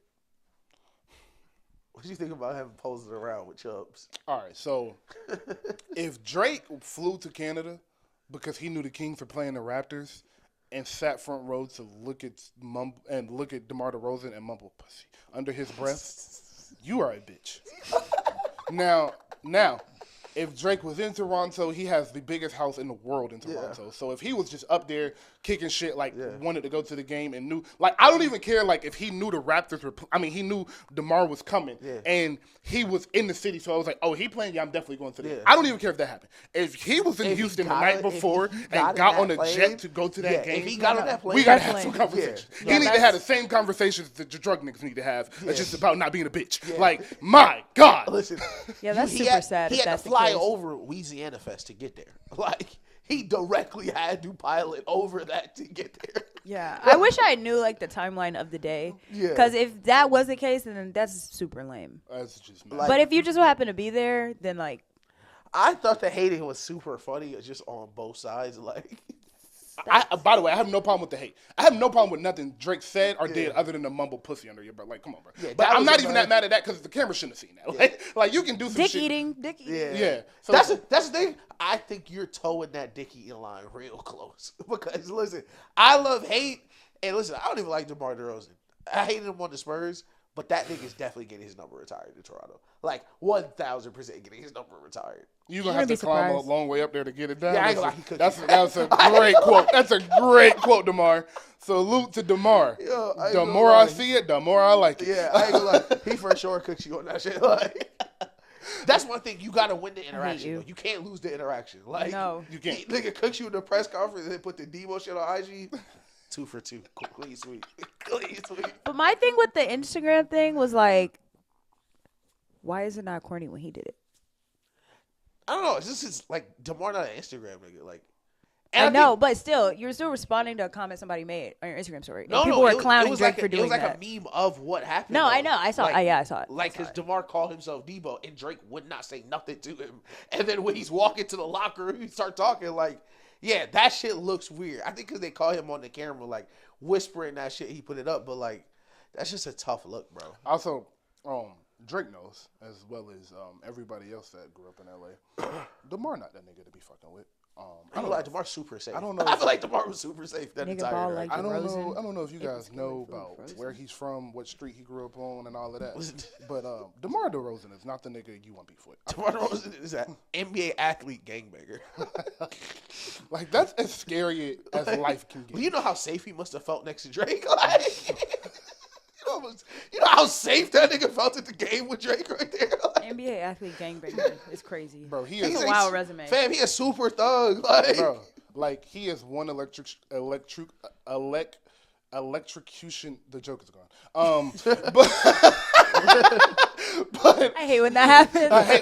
But it's okay. The moment has passed. Never mind. But he's it's like beefing with John Wall back in the day. What are you gonna do to him? He just did a 360 layup and threw up blood. What are you finna do to John Wall? Nigga threw his shit up in the middle of on a road game. Nigga threw his shit up. Yo, shout out John Wall. John Wall go behind the back, dunk it in a road game and throw his set in your fans. Just in case anything is in the building. Confused. All right. Grace, G6, it is your time. Tyler, the Creator, dropped Chroma Core. And an amazing album. We have given our view. I do have some more to say about it, but I want yours first. How do you feel about Tyler, his album, his discography, so forth and so on? So I was saying in my reaction video, I never really was a big Tyler fan. Mm-hmm. Well, for one, there was this boy I went to school with that I grew up with, and that's all he ever talked about. Never heard him talk about any schoolwork. Literally, and somehow was in all the gifted classes with me. Talked about nothing but Odd Future all the time. And I was just okay. And I used to be scared of him. Not him, but weird. Tyler. No, yeah, the niggas was weird. When I saw him eat that scorpion in the Yonkers video, I was like, bro, I'll never forget. Bro, my brother came in the room. He's like, bro, you gotta see this nigga just ate a roach. I said, man, I don't want to see that shit. Like, what do you mean? I want to see him eat this roach. Get the fuck out of my face. And then when I started dating Nelson, Nelson's like, you know how Nelson feels about Tyler. So I could not listen to him. So he made me a playlist. I started listening to him. I was like, oh, he's actually really talented. Yeah. And so I like to see where he's grown. Because I think the first album I heard by him in full was Flower Boy. And I thought that was a masterpiece. And then when I watched the Rap Caviar interview episode that he had, and he talked about how he felt like that when he made that album, he was like, I feel like people don't really take me serious. I can really rap. And I really care about music. So to see the progression from there to Igor, Call Me If You Get Lost, to this, it's been very satisfying. Yeah. I called it like the Master of Me album for him. I love how vulnerable it is, because the Master of Me was an expression I used because it sounded like every sound he used on one of his albums was in here perfectly. Yeah. Unlike him, all of them. Yeah. Unlike him, it was a very Igor blended song. Wasn't a lot of rap, a lot of distorted vocals, slower beat. And then you got the sounds from Flower Boy throughout the album. You got the harsh, provocative raps from Wolf and Call Me If You Get Lost. So I just think it was a collection of Tyler showing you like I ain't just been playing. Mm-hmm. Like I've been perfecting this craft because he produced it, the whole thing. He arranged, produced everything. Like everything was him. So it was just a true testament to the artist that he is and to the progression he has made as an artist. It is a phenomenal album, and in my opinion, it is my favorite Tyler album. Flower Boy has been my favorite Tyler album since I've heard Flower Boy, but this has taken over as my favorite Tyler album because I think that it is one of the. It feels so complete. Like this is one of the first albums that I left with Tyler that I didn't want anything else. Like with Flower Boy, I was like, damn, you could have rapped a little bit more. You could have rapped a little bit more. The Wayne verse could have been a little bit longer. Sorry, Javante. And then on Igor, I was like, damn, no rapping? Like really no rapping at all? I think that's my only qualm with this album is that the features, I think the features some of them should have been longer. And then Call Me If You Get Lost was another album I didn't have too many complaints about, but I did miss the musicality of Tyler that I get. And this album just kind of blended everything I love about Tyler into one. So that is why it is my favorite. I wouldn't say it's his best album. I still think Flower Boy is the better album and his best album, but this shit is fucking phenomenal. Yeah, I definitely love this album so much. We talked about it last week. I said this was his morale, like his adult, like this is my hurt. Like album of the year for sure. Like for sure right now. Like I don't know who I would have like compete with it. Like, I love We Don't Trust You just as a future album, as a Metro album. That was my album of the year. I would have that second. But this Tyler album, it just, nobody's making music like Tyler. No. Like, no. I Hope You Find Your Way. Like, that song. Almost made me feel I haven't felt like that listening to a song since, like, Kanye, like, songs. Like, where I'm like, I wish the song was 30 minutes. Like, if he wanted to rap for 30 minutes on this song, I completely would listen to it. My favorite bar in the album is still, like, the Collection and Paris shit. Just, he is so, like, in the clouds with what he's doing. Where, like, you talked about the progression. We've seen him progress to where, like, he was posting the Odd Future t-shirts he was designing. And then he had the Supreme shit. And then, like, now he's doing the Louis Vuitton shit. Like, he is and the Converse. Yeah, and the Converse shit he was doing. Like, he is so in the clouds now with how high up he's going. Like, it's ridiculous. And to be introspective all throughout that is amazing. Judge Judy is so sad. Crazy songs. Yeah. The ending is ridiculous. The bridge in Judge Judy is so incredible, bro. It's two bridges. The first bridge, in the middle of the song with Donald Glover, where he's talking, and bro, that bridge is so perfect. Yeah. But the bridge on the outro is like from his mom talking to him, and then goes into the bridge and just kind of fades out the album like that. As you said, like actually, salute JD. Javante hit me and was like, I think that's my favorite song. Like that bridge, like almost exactly what you said, like almost made me cry. Like I can't believe it feels so vulnerable and it feels so heavy. Yeah. And I went back and I was like, I didn't really catch that. Let me see what he's talking about. And I was like, turned the lights off, like sat down and really felt it. And I was like, oh my God. Like that and Take Your Mask Off were probably my favorites. Like, and just for this album, like I was definitely, like Grace said, I was later to get to Tyler just because how hectic everything started. But I watched Loiter Squad and I was like, maybe these niggas aren't crazy. Smell like bitch in here. Yeah, and then I became a fan of Earl, Damo, and just Odd Future just in general, Frank and all them. But the first song that kind of did it for me, for Tyler, was Answer. And I think the video came up on like my YouTube or something. Like I like it autoplayed and I was like, this is a crazy song. And I just started listening to him. But going from Answer being the reason I'm listening to Tyler, the Creator, to his mom asking forgiveness for saying like, yo, it's my fault he's not in your life. Like, I hope you forgive me. Don't forgive him. Like, this album is super heavy. It is. You know what? I think I'm talking to myself into this being my favorite Tyler album for sure. I loved how I don't know yet. I loved how the album flowed. So like, listen, Igor right there. Listen, Igor is Flower Boys. Man, Igor got a special place in my heart for sure. Shout out Jerry Carmichael. He went through like the first half of the album. Like the first 7 songs aren't as necessarily as heavy. They're kind of like more. Hey Jane is pretty heavy, but like the rest of the songs are kind of like have a popish, the little Tyler West Coast pop explorative vibe, the summertime spring vibe. But then Sticky comes on to get you like make you happy and give you something, and then he completely takes your emotions and makes you as sad as possible and rips all the happiness you had away. And I just loved how he built this album and made this album as cohesive in the story he did. It was sensational. Listen, and then like the way at the beginning, he starts with a chroma cope and then he brings it in again, and then the album just cuts off. Oh my God! And just as a Tyler fan, like the little niche parts of being like a Tyler, like I know y'all seen like the iceberg things like on YouTube. Like part of the Tyler icebergs probably on the second line is like his undying love for Lil Wayne. Like that's one of my favorite things about Tyler the Creator is like this weird kid from California loves Lil Wayne to death. Like if it's like he wants Wayne on every project, and I just love that about him because they announced a tour with Yachty and I forget other dude name. But somebody was like the I'm Not a Rapper tour. It's the complete opposite for Tyler. Like, I love how much this nigga loves being a rapper. Like, all aspects of it. Did you get tickets? Not yet. It looks crazy. I know. I'm definitely, listen. I'm not missing that concert. I'm going to say I'm going, asterisk, I got to see when Kendrick is coming. Because, like, those concerts are going to be $1,700 between them. I need Tyler, Beyonce, and Kendrick are all to go. It'll be $1,700 between them concerts. I can't go. I can't. All 3 of them have to be there. Listen, Drake was what, 6, 7? Drake was 5 or 6. Yeah, Drake was 7, and that was pre-sale. Yeah, and Kendrick. I paid $5.65 for Drake. Kendrick might be $9 to get on the floor. After resale, you're probably right. Like it's gonna be between. It depends how many he does in. It's gonna be between after fees. It's going. I mean, before fees, it's gonna be. It's gonna be $550 to $700. Yeah. I don't think he's gonna do stadiums because I think it's so much money to do stadiums. They said he was doing stadiums after the Super Bowl. That was in Forbes. Oh, then that's true. Yeah, they said he was doing a stadium tour.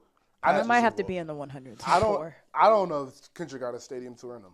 I really don't. I think after we'll see after the album comes out. Stadium shows for him. Yeah. A stadium show and 45 stadiums. Well, you know when they say the stadium tour, they mean like 7 stadiums, and like the rest. Be like, he can do New York, LA, Atlanta, like not like a Taylor Swift, like not like stadium Taylor. Like Taylor Swift got to run out like the train station. Like, okay. Yeah, he could definitely do 5 or 6 stadiums in that tour for sure. He's that guy. Yeah, Kendrick at the Benz would be generational.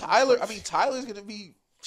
Tyler's gonna be expensive to get in there. Like the pre-sale. It's already expensive. Yeah, the pre-sale floor was like $550. That's what I'm saying. It's gonna between them. It's gonna be those 2 nights will be 2 bands between those. And then Beyonce coming. I hope. All right. Did you watch the Bodyguard video?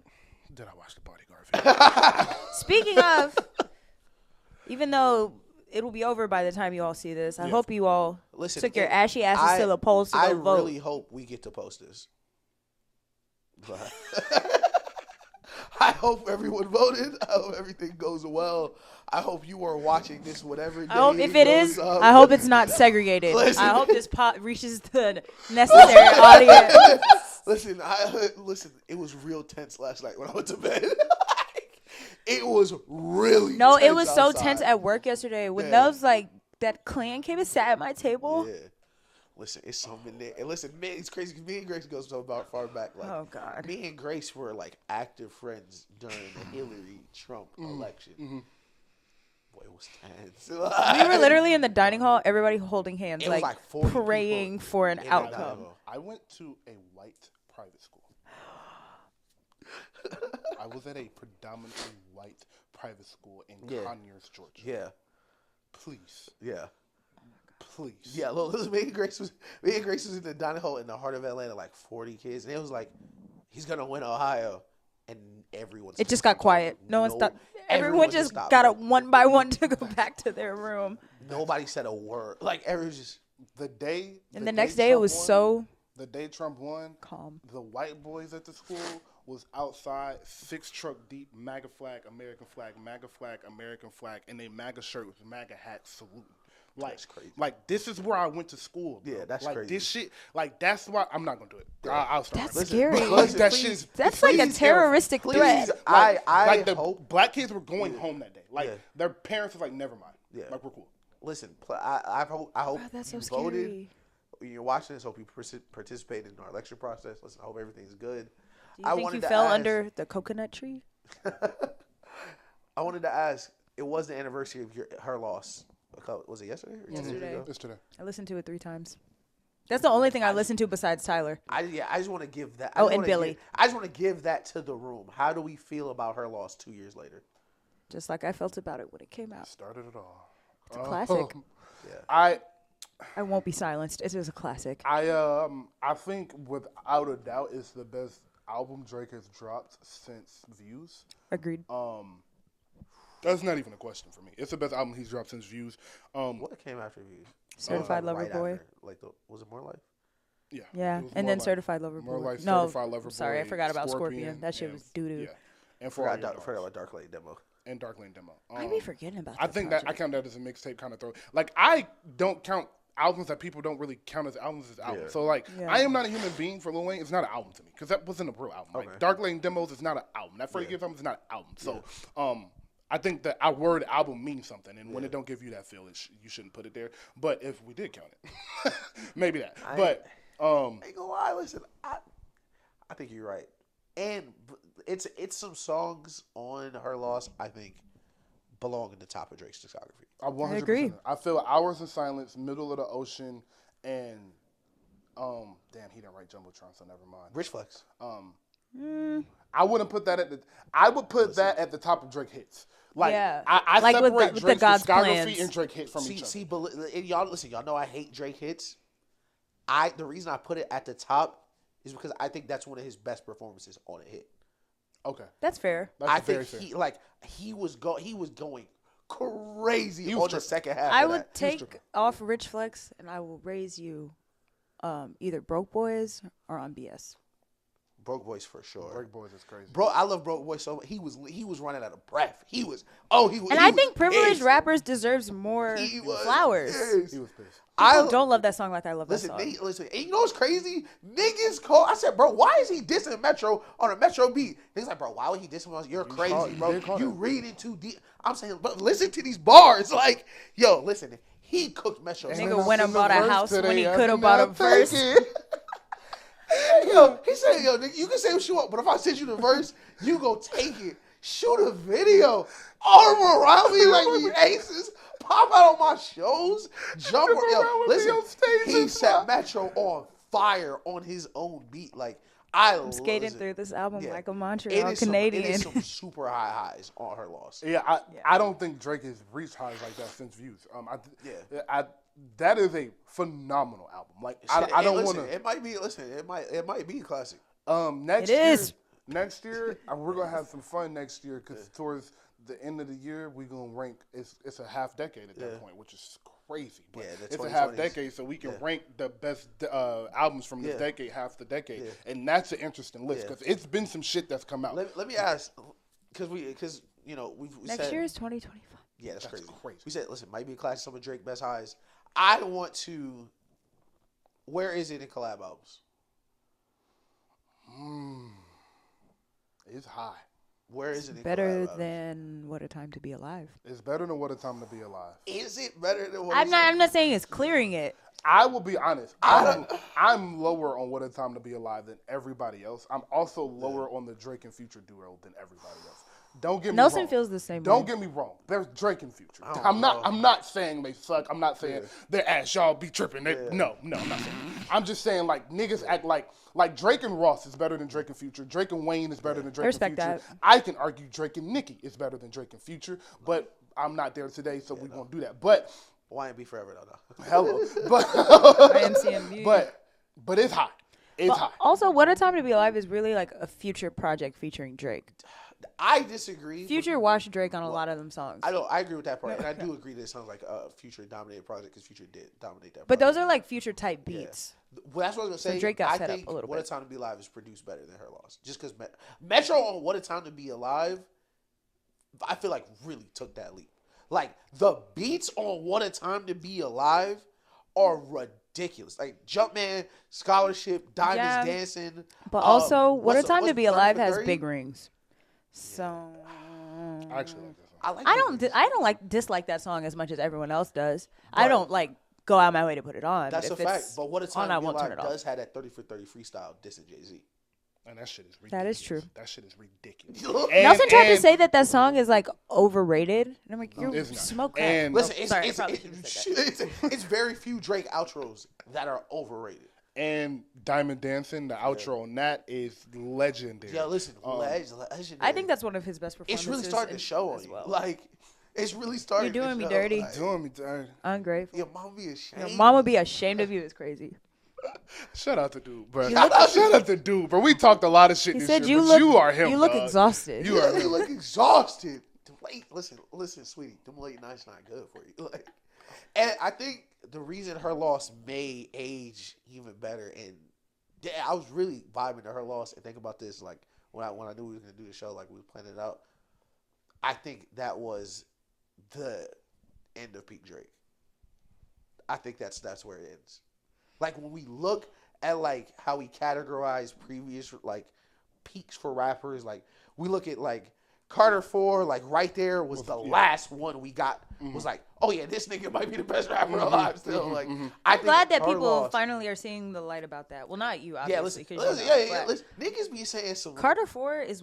Niggas be saying a lot of shit, by the way. In the next segment, we're gonna talk about that too. But please let me be here for that because I have some shit to get off my chest. I definitely am interested. He made it in like 2 minutes. Yeah, he made it in like 2 minutes. Yeah, no. Like, I thought you meant next week. No. I mean like right now. I'm tired of people playing with my. But that album doing 70K more than it projected for a Drake album. Like, it's crazy. 400 for a collab album is nuts. Yeah. But let me pose this question to the room. Damn, I was trying to assess what you said about Drake. T.I., Lil Wayne. I saw that tweet too. What I will say. Her Loss isn't better than Like Father, Like Son. Sorry. Go ahead. What? Okay. Is that what Baby? No. Yeah. Oh no. Yeah. Slow. No, I was like, I wasn't necessarily mad at the tweet because it didn't say a better discography. Right. It said albums. Facts. So if you look at the albums. Oh, that's a conversation. Yes, the albums. Now, if he said a discography, no. Yeah. But albums? There's two people that are in the Wayne discography, and they are both on that Mount Rushmore. So and they're producers. And they're both producers. Really? No, Hov isn't a producer. Hov, Wayne, Hov, Kanye, and it's Hov, Kanye, and Wayne for me. It's the three best discographies because I do think the amount of music you take, Kendrick's creeping up there, Drake is creeping up there, but that's besides the point. But as far as albums, say either of those. Listen, Tyler got like one or two more for you. Tyler got one or two. Tyler get the 10 albums because he's at 8 right now. He get the 10 albums, and the next two are as good or better. We're gonna have to have some conversations. Crazy conversations that he door. Never thought he would be in. He got the converse on the door. Like I even think the conversation that he's in now, like if he gets another Grammy for this album, which he probably is. Getting back Grammys, nobody. If I could go back and tell 15-year-old me that, I would laugh at me. Salute, that's a fact. That shit makes me so happy. But I know. Ti. Are you asking me albums or? Yeah. How do you feel? Ti's albums, Lil Wayne albums. Just who would you pick?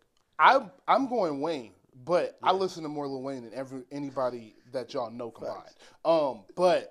But I also probably listen to more T.I. than anybody y'all know except for Jalen. So those Reggie. are my 3 of my 5. Those are 2 of my 6 favorite rappers. Right. Shout out to Reggie. The T.I. conversation is interesting because trap music, Urban Legend, and King is an insane 3-album run. Fact. Like, I mean insane. Yep. But Wayne went Carter 1, Carter 2. I was gonna say that. I know. That's why, like, I don't know if I agree with it necessarily, but I also listen to way more Lil Wayne than I listen to T.I. But I do still listen to T.I. a reasonable amount. Not as much as I did when I was way younger. Yeah. But I'm not mad at it. I don't know if I would agree with it, but it's an argument to be made. And then we have to talk, like, because Wayne has more albums than T.I. And Wayne also has the Teenage Wayne albums. Right. I don't know if y'all know, but The Block is Hot is crazy. Yeah. The Block is Hot is crazy. Yeah. Lights Out is really good and 500 Degrees is whatever. But The Block and Hot and Lights Out are 2 really good albums. But are we counting that because that's 15, 16-year-old Wayne and T.I. didn't start rapping at 23? So are we? I'll count it. It's an album. An album is an album. If we count all Wayne albums, then it has 16 to be when he made Finally Rich. Then it has to be. It has to be Wayne. But T.I. has one of the best discographies ever. For like sure. he's in that top 10 to 15 range of if we're just talking albums. I hate how we say that mixtapes aren't in your discography when you set the words on the song and it's out and you can go listen to it. You make that money does off not of make it? any sense. Right. But whatever. But if we're just talking albums, T.I. is in that conversation. That 3-album run, like you can put that trap music. That 3-album run is in the greatest 3-album runs ever. Yeah, ever. That and is I mean in that category of the best 3-album. What's the best 3? Yeah. What's the best 3-album run? Unfortunately, it literally has to be dropout, registration, and graduation. That doesn't make any sense. That happening doesn't. But hold on, what album did Hov comes out? Because did Volume 2 come out before? No, Volume 2 came out before Blueprint. So no, it's not Hov. Because Hov went reasonable Volume 1, Volume 2.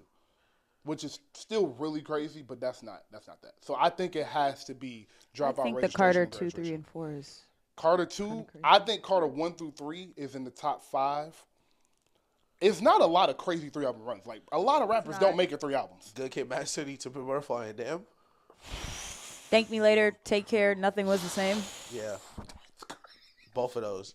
Either the last 2, 3 albums. We gotta pick now. So you could do Tyler's last 3 albums. Either of those 2 Tyler's albums. TM 101 to TM 103. And there's a recession in there somewhere. Recession is crazy. And honestly, you could pick almost any 3-album run from Kanye. Yeah. And it would have a like from back then. The second 3 album, you can go 808's Beautiful Twisted Fantasy and Watch the Throne. Yeah. Or if you like, but are we counting Watch the Throne because? Yeah. See, I wanted to talk about Watch the Throne anyway because we were talking about collab albums, but I think Watch the Throne is still the best collab album. No, yeah, sure. I agree. I think that's the standard. Like 2 GOATs in their prime, with the best production in the world, out in Paris, making music strictly for this. Yeah, I don't think you're gonna beat that. Niggas didn't know Pharrell. What song I was playing? I was playing Madden on the stream and I was doing like a Pharrell playlist. Pharrell got a crazy. I think Gotta Have It. I think those are the songs you just singing. Yeah. I love that song so much. Pharrell made that beat in a beat battle with Kanye. That's how he made that beat. They were in there trying to make beats to battle each other. That's cool. Like niggas having a never mind. I'm not gonna say what I was about to say. Did y'all watch the Pharrell movie? That's hilarious. Yes, I watched the Pharrell movie. No, I'm gonna watch it. Stop. I'm gonna watch it this weekend. Everybody stop. I've been one. Wait, did I say this? I think I said this. Have we talked about you watching Modern Family? Yeah. Okay, never mind then. That's next on my list. That's next on my list after I finish Scandal. I watch Modern Family. Okay, just making sure. All right, piece by piece. Yes, we can go there. Amazing. Yeah. Pharrell's story is amazing. I want to see it. Is it still in the movie? No, I haven't. No, it's on Amazon. I've been busy. It's still in movies if you have time. You should make the time to go do that. It's super good. Yeah, I'll do that Friday actually. I'm ready for it to come to. Well, it is on. I ain't gonna lie. I might just pay for to watch it because you can watch it on Amazon now, but it's like the $30 one because it's like the pre-release. Yeah, it's not like the regular. Yeah. But that shit's good. They won't get me again. It's so good. The reason I want to like get it at home is because I want to watch it with headphones. But in the theater, it was a great experience. No cap. Amazing. It was way better than I thought it would be. Like, way better. Yeah, like at first it's like it's a Lego movie. Like, I don't know. Like, I love stuff like that though, so I knew it was gonna. Like, be I good. fuck with Lego. Like, I like Lego the Lego Batman, movies, crazy. but like a Lego. The Lego movie was funny. I like a Lego documentary. Like, that is weird. But it worked. Listen, an hour in, I was locked in. Listen, man. I was it's some scenes in that movie, like because I love Pharrell, and I thought I knew a lot about Pharrell. It's so much about Pharrell life I didn't know. Same, but spoiler alert, very minor spoiler. I don't care. Yeah, it already happened. I could probably look it up. But yo, Pusha, I just made the best beat I've ever made in my life. You got 30 minutes to get here, or I'm sending it to Jay-Z. It's the craziest phone call you could ever get in your life. I'm sending it to Jay-Z. It's so crazy. And then it's grinding. It was grinding. Yeah.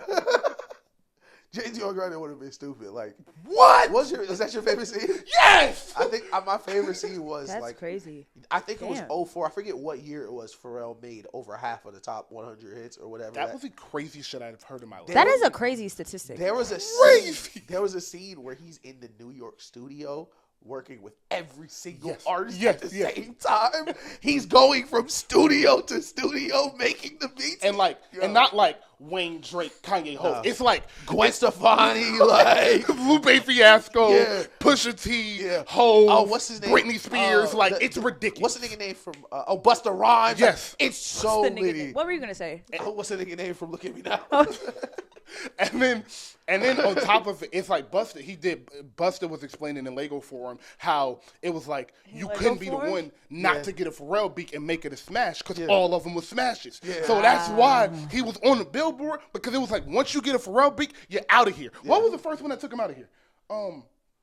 Shit, I forgot which one took him out of here. I can't remember because he was he did somebody else's song for a producer. Yeah, it was a produced song that took him out of here. And it was from that moment, it was from that moment. I'm completely blanking. I want to go watch it again. Yeah, that shit was phenomenal. But I definitely loved it. It was like, let me look up Showtime. What I can go Friday night. What was that? That I shit get is off at 4. Piss me off. Yeah, it's gonna bother me until I figure it out. That shit is gonna piss me off the rest of the day, bro.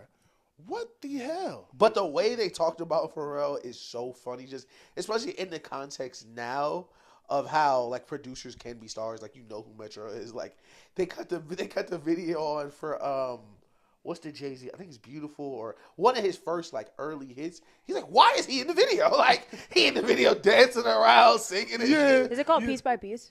Yeah. Yes. That's okay. Also, the part where what was it? Oh, yes. The story of Frontin', where he got scared to make music after that was crazy. Because it was like, you hear that song and it's like, damn, why didn't Pharrell make more music after that? Right. And I was like, oh, he was scared. Like, he was literally just had stage fright and didn't know what to do if he was good enough. That's crazy to hear an artist of that caliber have that type of fear. Like, Pharrell had that fear. So it was, just keep going, bro. That's what I got from it. Just keep fucking going. Yeah, Pharrell is that. Like, I loved that movie so much. I love Pharrell, man. Like, all right. Yeah, no, since we're mad, I'm gonna have to go without him. Before we go, and before me and Ish get to football for a quick second, Lilweezyana Fest 2024, the Hot Boys reunion, was quite respectable. Shout out to Amazon for streaming that. I'm very glad the world got to see that. Don't know why it's not still up and you can't go rewatch it right now, but I'm sure it's on YouTube somewhere. I just wanted to come in here and get on my soapbox for the last time probably I will get to this year with Lil Wayne, is just say that man is different, bro. Like, the dude is on a different level. Like, I really have watched a lot of Lil Wayne performances. That right there was one of the best set lists he has put together ever. That shit was crazy. He opened it up with 3 peats. Yeah, 3 peats. Like, open it up with 3 peats. Yeah, that shit was crazy. He performed Watch My Shoes. Yeah. I'm Single. Yeah, doing the No Ceiling shit was crazy. Like, Let the Beat I would pass away if that happened to me. He performed Swag Surfing, Wasted, Let the Beat Build, Hustler Music, The Mob, Money on My Mom, Fireman, Comfortable, that's not a set Shine. List on the other side of. Like, what? Yeah. And then the mix he did from Ain't That a Bitch to Uproar, he mixed them together and had both of the... Yo, like, Manny, also flowers to Manny Fresh, bro. Yeah. When that Hot Boy set comes on and you realize Manny Fresh made every single one of them beats by himself. Yeah. Crazy. Every single one of them by himself. Shout out Manny Fresh. That is ridiculous, bro. He is different. Shout out to Juvie. Juvie is that guy. I don't know if y'all know. If you under 25, go do your homework on Juvenile, bro. He is that guy. 400 Degrees, classic albums, one of the best rap albums ever. And 400 Degrees, the song is ridiculous.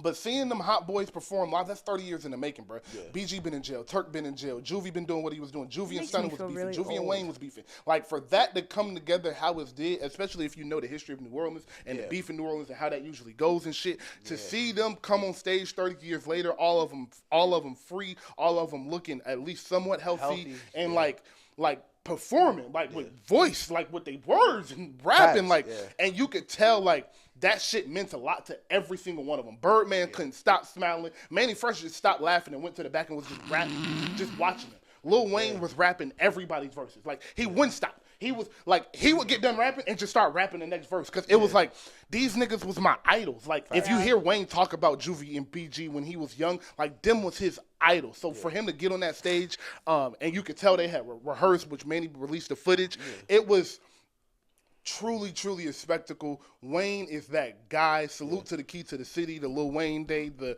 Bourbon Street, first person on Bourbon Street Walk of Fame is going to be Lil Wayne on February 6th. Like, I've never seen Lil Wayne get emotional like that when Master P came up. But if you heard him talk about what Master P meant, what No Limit meant to him, you would know that you can't put into words what that shit does for him to get that validation for the niggas that he looked at like that. 100%. So, and you think that's Lil Wayne. Like, you can't get no more words. You can't get nothing that matter anymore. You Lil Wayne, you did it all. But you still remember these niggas was still kids at one point. Still had idols at one point. Like, that would have been like Hov coming out there and doing the same thing. It go to the Quincy Jones things. Like, the people who inspired us. Yeah.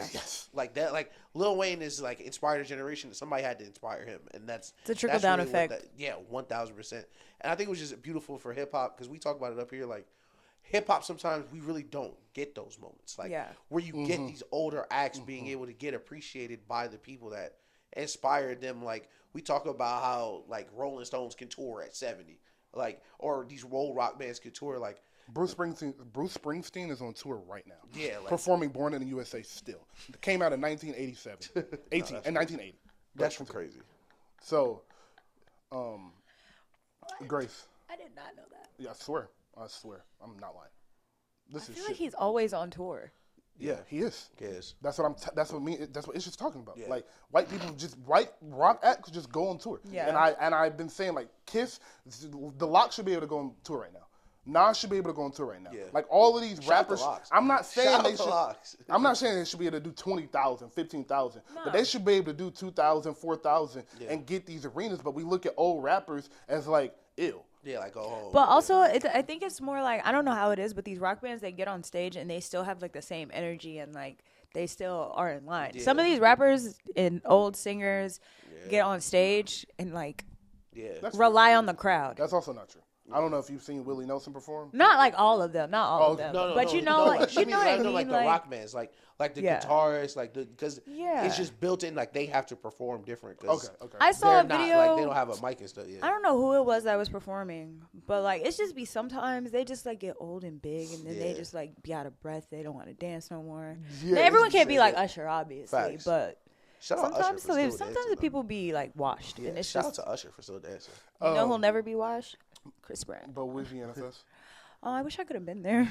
Yeah. I really wanted to go. It made me really happy to see, especially because people have been getting a little too comfortable talking down on Wayne this year. And, it's been a weird couple months. And I think people forgot who Lil Wayne is. Like, just because you haven't liked his recent music, let's not forget that this man has been famous and doing this and been one of the, if not the greatest rapper to touch a microphone since we were kids. He's been famous our whole lives, and he's still going. There was never a point I was listening to rap music where Lil Wayne may not have been the best rapper alive. Clock it. Like, I've never been alive where he was not at least in the conversation. Ever. And he was like, and now this is the feature part of the show. Y'all know I do a lot of features. I'm a nice guy. So we're going to get into some of those. I am the beast. Feed me, rappers to feed me. Like, what are we doing? I've watched, like I said, I don't watch a million Lil Wayne shows. He could do a versus. He could do a versus with his features alone. Like, he's different, bro. He could beat you in a versus with his version of your song. That's a fact. Just different, different animal, different beast. I gotta go listen to Her Loss Today. Y'all made me want to go listen to that. I gotta go listen to Watch the Throne. And then I gotta go listen to the Carter. Listen, that verse on Primetime from Kanye and Watch the Throne. One of his best. Yeah, I'm telling you. But when Beyonce did Lift Off at the concert, that features, healed something in me. Yeah, the features on Lift Off is crazy. Like, listen, having Beyonce just on songs for you is like the ultimate flex. And Otis is still one of the greatest rap moments of my life. And I agree. Like, it was one of the great. It was like. I feel like it goes hands with Niggas in Paris too. I was just about to say. Yeah. It's almost like one of the first rap memories I have. Yeah. Like, you remember that Funk Flex when bro, he Flex played it like 30 times, bro. I was fam, that is a like yo, like I could see my homie. I'd be like, yo, if you near a convenience store right now, and he'll finish the line. Like that is a time. Go to the nearest cash register, reach in and grab the money. That money's yours now. That money's yours. That's the greatest shit anybody has ever uttered, bro. That money's yours now, bro. Like, and it was real. Yeah. And it's just so generational because anytime black people go to Paris, what's the caption? Yeah, niggas in Paris. And the songs, that's what's so crazy. Like, the hits were crazy. Like, they were getting, like, it wasn't like Kanye and Jay-Z on the same song is popular. No. These are one of their best performances individually over one of their best beats together. Like, I wish I was old enough to like go to that tour. Me too. Because every video I see of it is crazy. Like, if I saw Kanye and Jay-Z perform Niggas in Paris 11 times, did y'all see that video of Beyonce like moshing? Yes. That is they played that shit 11 times. She could not do that today. she could not do that shit today. Yo, no, that shit with with the 2 stages, bro. Imagine you called your ride and was like, "Yeah, you could go ahead and pick me up." And then what's the funniest part? Them tickets was $72. Listen, niggas not doing it like concert tickets used to be $11, bro. I'm telling you, bro. Like, I'm telling you, like. I tell people all the time. I saw Justin Bieber on his first tour for $150 on the floor. That is crazy. Listen, we went to Culture for free. Fuck you guys for that, by the way. Listen. I'm not gonna. That's a Patreon story. But it's cool. That you didn't want me to go. That's all you had to say. Listen, I don't know if I've ever told David the story. that is such a fun. I've told him about going to the concert. He's never been like, "Why wasn't Grace there?" Like, you niggas went and got tickets without me. That's not what happened. That is exactly what happened. I will explain what happened. Shout out to Lil Wayne. I'll explain what happened. So. I hope he's having a great day. I'm not putting this on the pod. Listen, this is a Patreon. This is a Patreon conversation. We shouldn't be on the pod. All right. Any more music up there? All right. No, we hit everything. Yeah. Oh, Grace, before you go, this is your final homework assignment. Okay. Which is not homework because you got to do it here. But last week, I posted a clip. You might have saw it. Me and Ish were talking about the new big 3 in rap, that there's a lot of females coming up. And it's honestly more new and rising female rappers than there is male rappers at this point. And we're looking at Doja, Lotto, Doechii, Meg, Sexy Red, Glow, Coi Leray, and we're she's got independent. Y'all chill. She's gonna pop. Bia. But if great one, that bitch bad. I mean, bad as fuck. But she can say whatever she wants. I don't care if she lost her rap beef. I like that song. How you lose a rap beef with like a song and a tweet? But we're getting to the point where one of them gonna have to step off the porch and be like, "I'm the best. Y'all can't fuck with me. Y'all hoes can't fuck with me. Fuck you." Doechii. And that is going to form. That's what I said. That's exactly what he said. That is going to form a big 3. If you had to pick who the new female big 3 will be for the next half decade, who do you think that'll be? Doechii. Doja is included in this, by the way. She be in the chat rooms though. Showing feet. I'm sorry. Flo Milli. She be in racial chat rooms. That's a good one. Flo Milli. That's a good one. Oh my God, that is. Listen, they not making them like that no more. One more.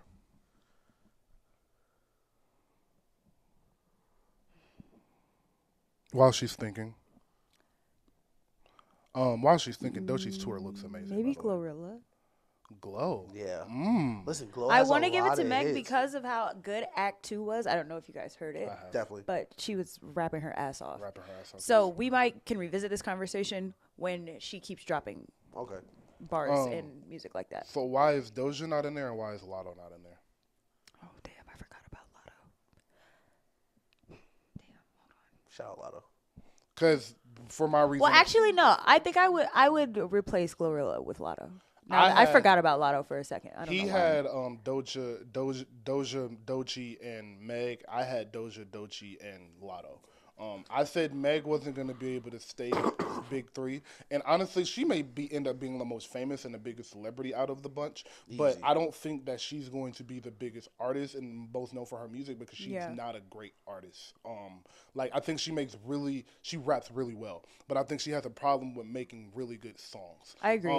So that is going, and I don't see her improving on that. We're 6 years into her career. I don't really see that her making a giant jump to where a lot of songs are already really good and she's going to get better. Doechie's songs are already great and she's going to get better, and Doja is already bigger than all of them. So the only reason I didn't have Doja Cat in there is because I feel like I don't hear people talking about her. You can't I think that you can't even like Doja out loud, for real. Yeah, I feel like she's become more of known for her antics than her music. I also didn't really like her last album that much. Do you know the funny thing is that Doja is this version and this generation's Tyler the Creator?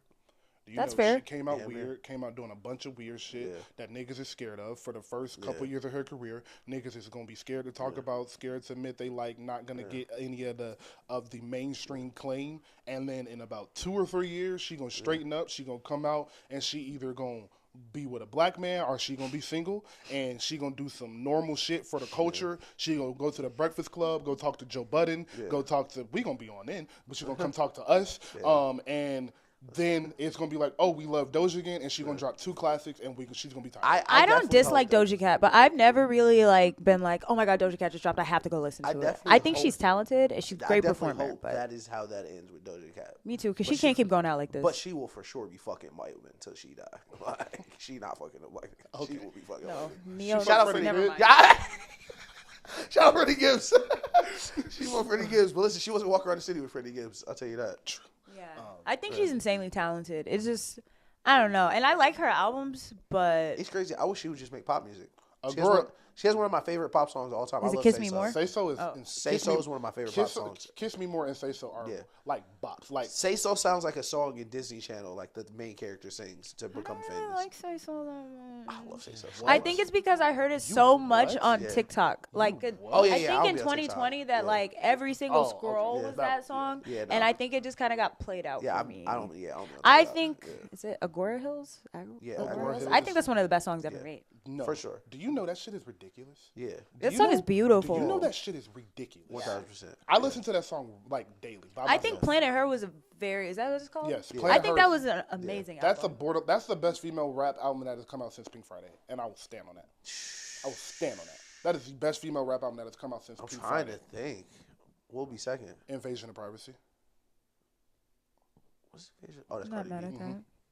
It would be Pink Friday. I mean, there haven't been that many. This has been like a recent thing. thing. Got 9 albums out. And Tina Snow is one of them ones. I don't know if you've heard it. Yeah, you can't. I'm trying. Alligator Bites Never Heal is in the top 10. Shit. Yeah. That's one of the best. Might be. What's that girl? That shit is fun. No Name got a good album. You ain't fucking lying. I wouldn't put it up there with that. Yeah, you can. I think No Name got a crazy album. Yeah. Don't you need to go ahead and Rhapsody drop got a crazy album too. Rhapsody dropped a crazy album this year. Rhapsody is really talented. She could rap her. I think that Doechii needs to go ahead and drop them new ticket dates, the tour dates, so I can go. She's on tour right now. I know, but she said she was adding more dates because they sold out. Oh yeah, she's a star. She is next. And TDE don't miss. TDE is a genius. Yeah. Also, the Ooh La La song with Killer Mike and Lil Wayne. Yeah. Crazy. I had heard it. I had heard it, but I don't think I ever responded on accident. But shit is crazy. And I saw it on Twitter and one of your most recent. Oh yeah, it's in my most played for October. Yeah, that shit is ridiculous. Yeah, it popped up on the Netflix documentary with Aunt Edwards too. I love that song. Yes, it showed it. It showed it. Shout out Killer Mike for sure. I enjoyed that. That documentary. It's fire. Yeah. All right. This was great. Grace, if you want to bow out. Oh yeah, I have to skedaddle. I have to go be an adult. G6 is going to do adult shit. Me and Isher is going to talk football for about 3 minutes. Hot girl shit, just some quick hitters. And I really just wanted to run a victory lap because it's called the Bears to go to the Super Bowl. And I told him that they don't have a coach to do that shit. It's crazy. And now they finna fire their fucking coach. I feel better today than I did on Sunday. No cap. Because they finna fire that nigga for real. Like, they have to. Be safe. Thank you. See you later. We have like 5 episodes of Succession left. Oh, Jesus that's Christ. right. Did you watch The Penguin? We're waiting till it's done. Okay. Because we're watching Succession. Makes sense. You watch The Penguin? No. Same thing. Wait until Listen, that shit is I'm crazy. very excited. Listen, I've heard nothing but Listen, crazy you know shit. I hate the Batman. Yes. That shit right there. I've heard it's ridiculous. Yeah, that's just I've heard it's like ridiculously good. Yeah. I'm very excited. But I think so far, I think you're right now for sure. I think right now, I don't think that team can go to the Super Bowl with this coach the way they're playing. The problems I thought they would have are not the problems they are having, if that makes sense. I thought Caleb would make mistakes early. Their offensive line wouldn't be able to protect.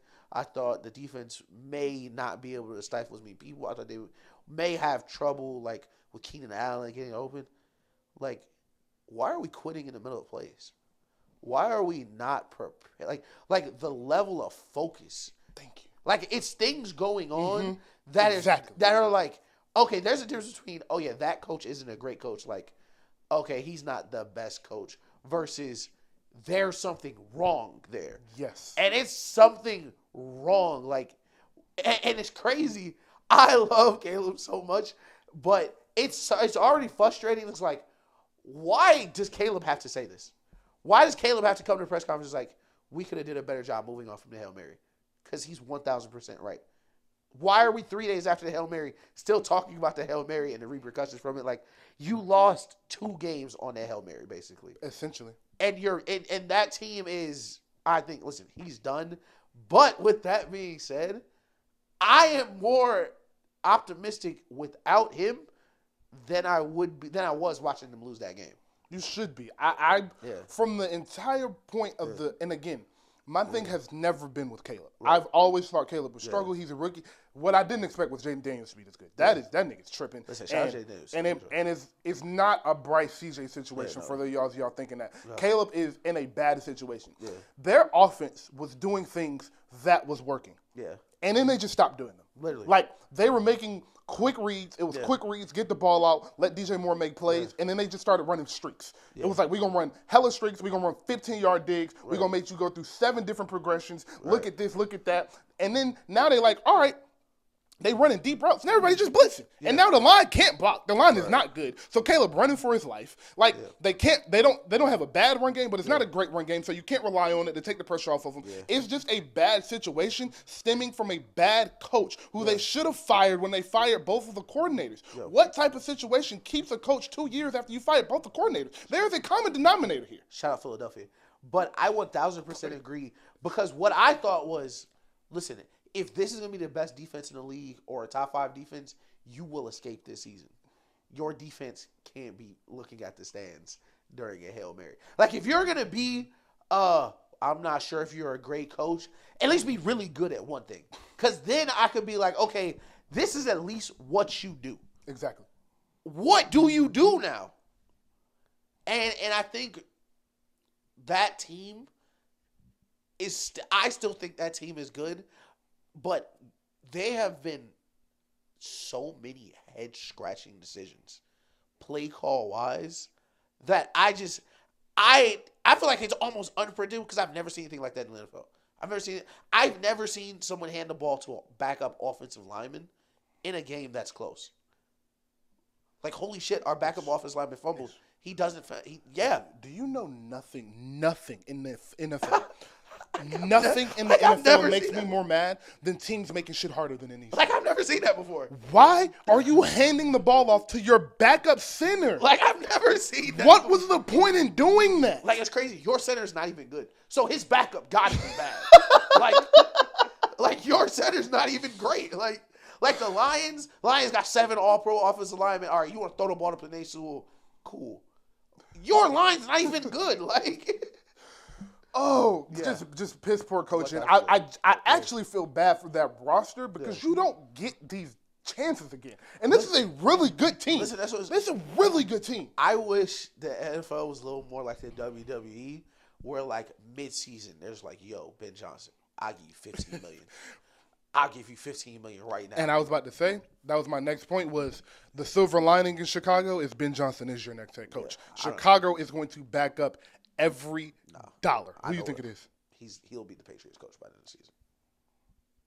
Oh, you think they're firing Mayo? Yeah, I think they're firing Mayo. I don't think Kraft can fire Mayo. I think he told him that he was going to give him the job. The reason I say that is because you're way more in tune with the Patriots, so you tell me if I'm wrong, actually. Yeah. I am saying I saw a report a couple weeks ago that Mayo, he made the decision on Mayo like 3 years ago. Yeah, no, he did a long time So it's like, do you make that decision, see one full season with a bad roster and change immediately? Do you think so? I think it happens, and it's not even Mayo's fault. I don't think Mayo's a bad coach, and I don't think it's his fault. I think being a black coach for the Patriots for a bad Patriots team is a job that's not sustainable. The way he's being treated in the Patriots media right now is just not sustainable. Okay, yes, you would be way more into that. They're talking about him crazy. They're talking about him ridiculously. Okay, like got you. There's people that want him going now. Like I just think in that environment, he's never gonna get a fair shot. They don't have a top 25 anything. Our best player's a rookie. Your best player is a rookie in a corner. It's either and Christian Gonzalez was hurt at the beginning of the year. Yeah, like our third best player has missed the entire season with blood clots. Like that is the worst roster in the NFL. Okay, that's ridiculous, but that makes a lot of sense. Yeah. And then a few quick hitters before we get out of here. Mike Williams was traded to the Steelers. Yep. Which I don't think will have a big effect, but Marshawn Lattimore was traded to the Commanders, which is a really great move. That's super great. Great move. They may have two great corners now. Yes. Because I like St. Juice a lot. Me too. And then Darius Smith was traded to the Lions. I love great teams trying to be greater. Yeah. And then pass rusher since Aiden broke his leg. Yes. Yep. And don't get me wrong, I do want to say that Detroit, don't come in here and thinking he's going to be an A+ pass rusher. He's not that. He was playing next to Miles Garrett, and great defensive ends get defensive tackles paid. Facts. That is how that goes. Aaron Donald got Leonard Floyd paid. Yeah. Max Crosby is going to get the guy across from him paid. Right. Like that is just how that's going to go. Yeah. So he's going to be effective and better than what you had, but I don't want y'all like Detroit's pass rush didn't go from bottom 15 to top 5 just like that. It didn't go from that. But my quick hitter for you with the NFC is Lions or the NFC? I'm gonna Lions or the field essentially is what I'm asking. I'm gonna go right now. I'd say the Lions. I have to, bro. Like they look overwhelming, bro. It looks like it's very dominant. Like it looks like is by the fourth quarter nobody wants to hit no more. Yeah. Like nobody wants to play them anymore by the fourth quarter. They are like beating teams to the pulp. Younger, better. I think they're a younger, better version of the 49ers. Because I'm not as worried about Jared Goff as everybody else is. You are 100% correct. Like you play them, you're gonna lose the game, and you're gonna lose next week because you're hurt. You're tired. Yes. They beat the shit out of you. Yes, I completely agree. The Lions, they're walking to the NFC Championship. I have to see how if the Rams end up in the NFC Championship, I'm going to have some conversation. Matt Stafford is a motherfucking Listen, the NFL, dog, the way the NFL works, it'll be Matt Stafford. It has to be, right? It has to be. It's Matt Stafford. It has to be. Yeah, Matt Stafford going back to Detroit in the NFC Championship game. But after losing the playoff game there last year, Jared Goff versus the Rams to get back to the Super Bowl. It has to be. Yeah. And then Josh Allen has been balling. Yep. They're 7-2. Yep. Him and Lamar are in the league for the MVP. Lamar has more touchdowns and more total yards. And the offense numbers are better, but Josh has a better record. But Lamar beat him, and not only beat him bad. Yeah, beat him through the door. So who is your MVP leader right now, Lamar or Josh Allen? Mahomes. Oh. 15 is my MVP right now because I think they're going to go undefeated. That is the best football team I've seen on field since the 2014 Patriots. Okay. And it's been 10 years. Okay. And for context, on that New England Patriots team was Brandon Browner, Darrelle Revis, Chandler Jones, all on one defense with Gronk, Tom Brady, Edelman, and everyone from that Patriots. Like that is, I think, the best roster from all the Patriots team. That is crazy. And you still had Devin McCourty, like Dante Hightower. All those players were in their prime.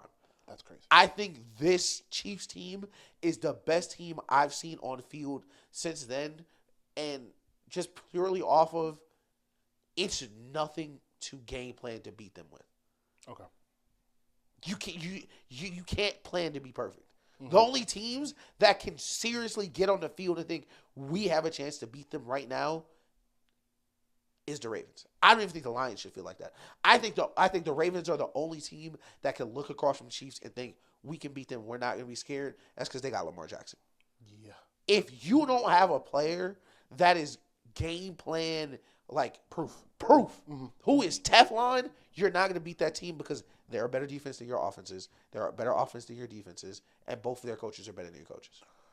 So do you think because I agree with everything you just said about the Chiefs, do you think that if the Mahomes, because it's realistic at this point, if they beat the Bills and Steelers, they're going undefeated. Those are the only two teams I think can lose. I think they're going are the Chargers because the Chargers played them tough, and they got Harbaugh, who's a good coach, and they're ramping up. The Chargers are getting better. And it just got to overtime with the Bucs. Exactly. So those are the three teams I think can beat them. But if you think do you think that if they go 17-0 and Mahomes' numbers are like Lamar's at 40 total touchdowns and Mahomes is at 30, you think he's going to get it just because he's 17-0? Yeah. I do too. I agree. Yeah. I don't unless the interceptions pile up. Unless he's at like 27 touchdowns and 15 interceptions, that would be the only way. But if he stays below like 12 interceptions in that brown bag. Like last night was a bad MVP sign for the rest of the league. Like 11 for 12 on third down with one drop. That is crazy. Like that is ridiculous. Like he to be that.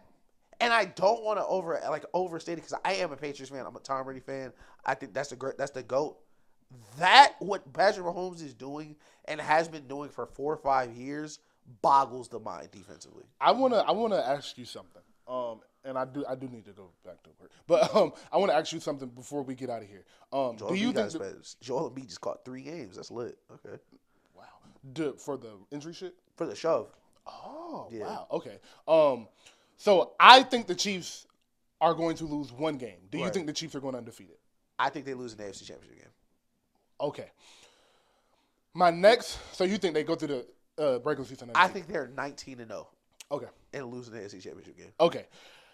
I am under the impression that you are. That only the Ravens and the Bills can get this done. Yeah. I don't really think the Bills can get it done because I don't think Amari Cooper's that good. Yeah. But I think it's going to take one of the 2 dynamic quarterbacks. Right. I agree with you. I don't think the Lions can beat them because they're going to make the Lions one-dimensional, and then you're going to ask Jared Goff to deal against that defense, and I don't think they are. They're going to stack the box. They're going to be able to run the ball, but not as effectively as they want to, so the play action won't be as effective. Listen, I think the Lions do got a chance, but Jamo got to be special. Special. And he's hurt right now, but he has to be. He's suspended right now. Oh, it is suspended. It is suspended. But yeah, and Amon-Ra, I like Amon-Ra, but like he's not like he ain't finna just take Snead. Is it McDuffie or Snead? McDuffie. Yeah, if he's not finna just take McDuffie, like and McDuffie gonna shadow him, and he ain't finna just work out McDuffie like he is. They've completed their past 30 passes to Amon-Ra, which is ridiculous.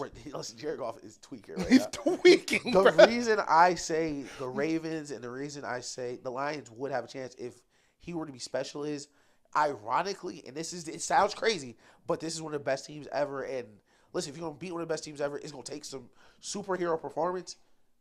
You got to get to 35. You have to. You have to get to 35 with the Chiefs, bro. They run the ball too well. Their defense is too good. Patrick Mahomes is too good situationally. You have to put pressure on them to score every single drive. Now, if that works, you're in the 4th quarter in a shootout with Patrick Mahomes. Good luck.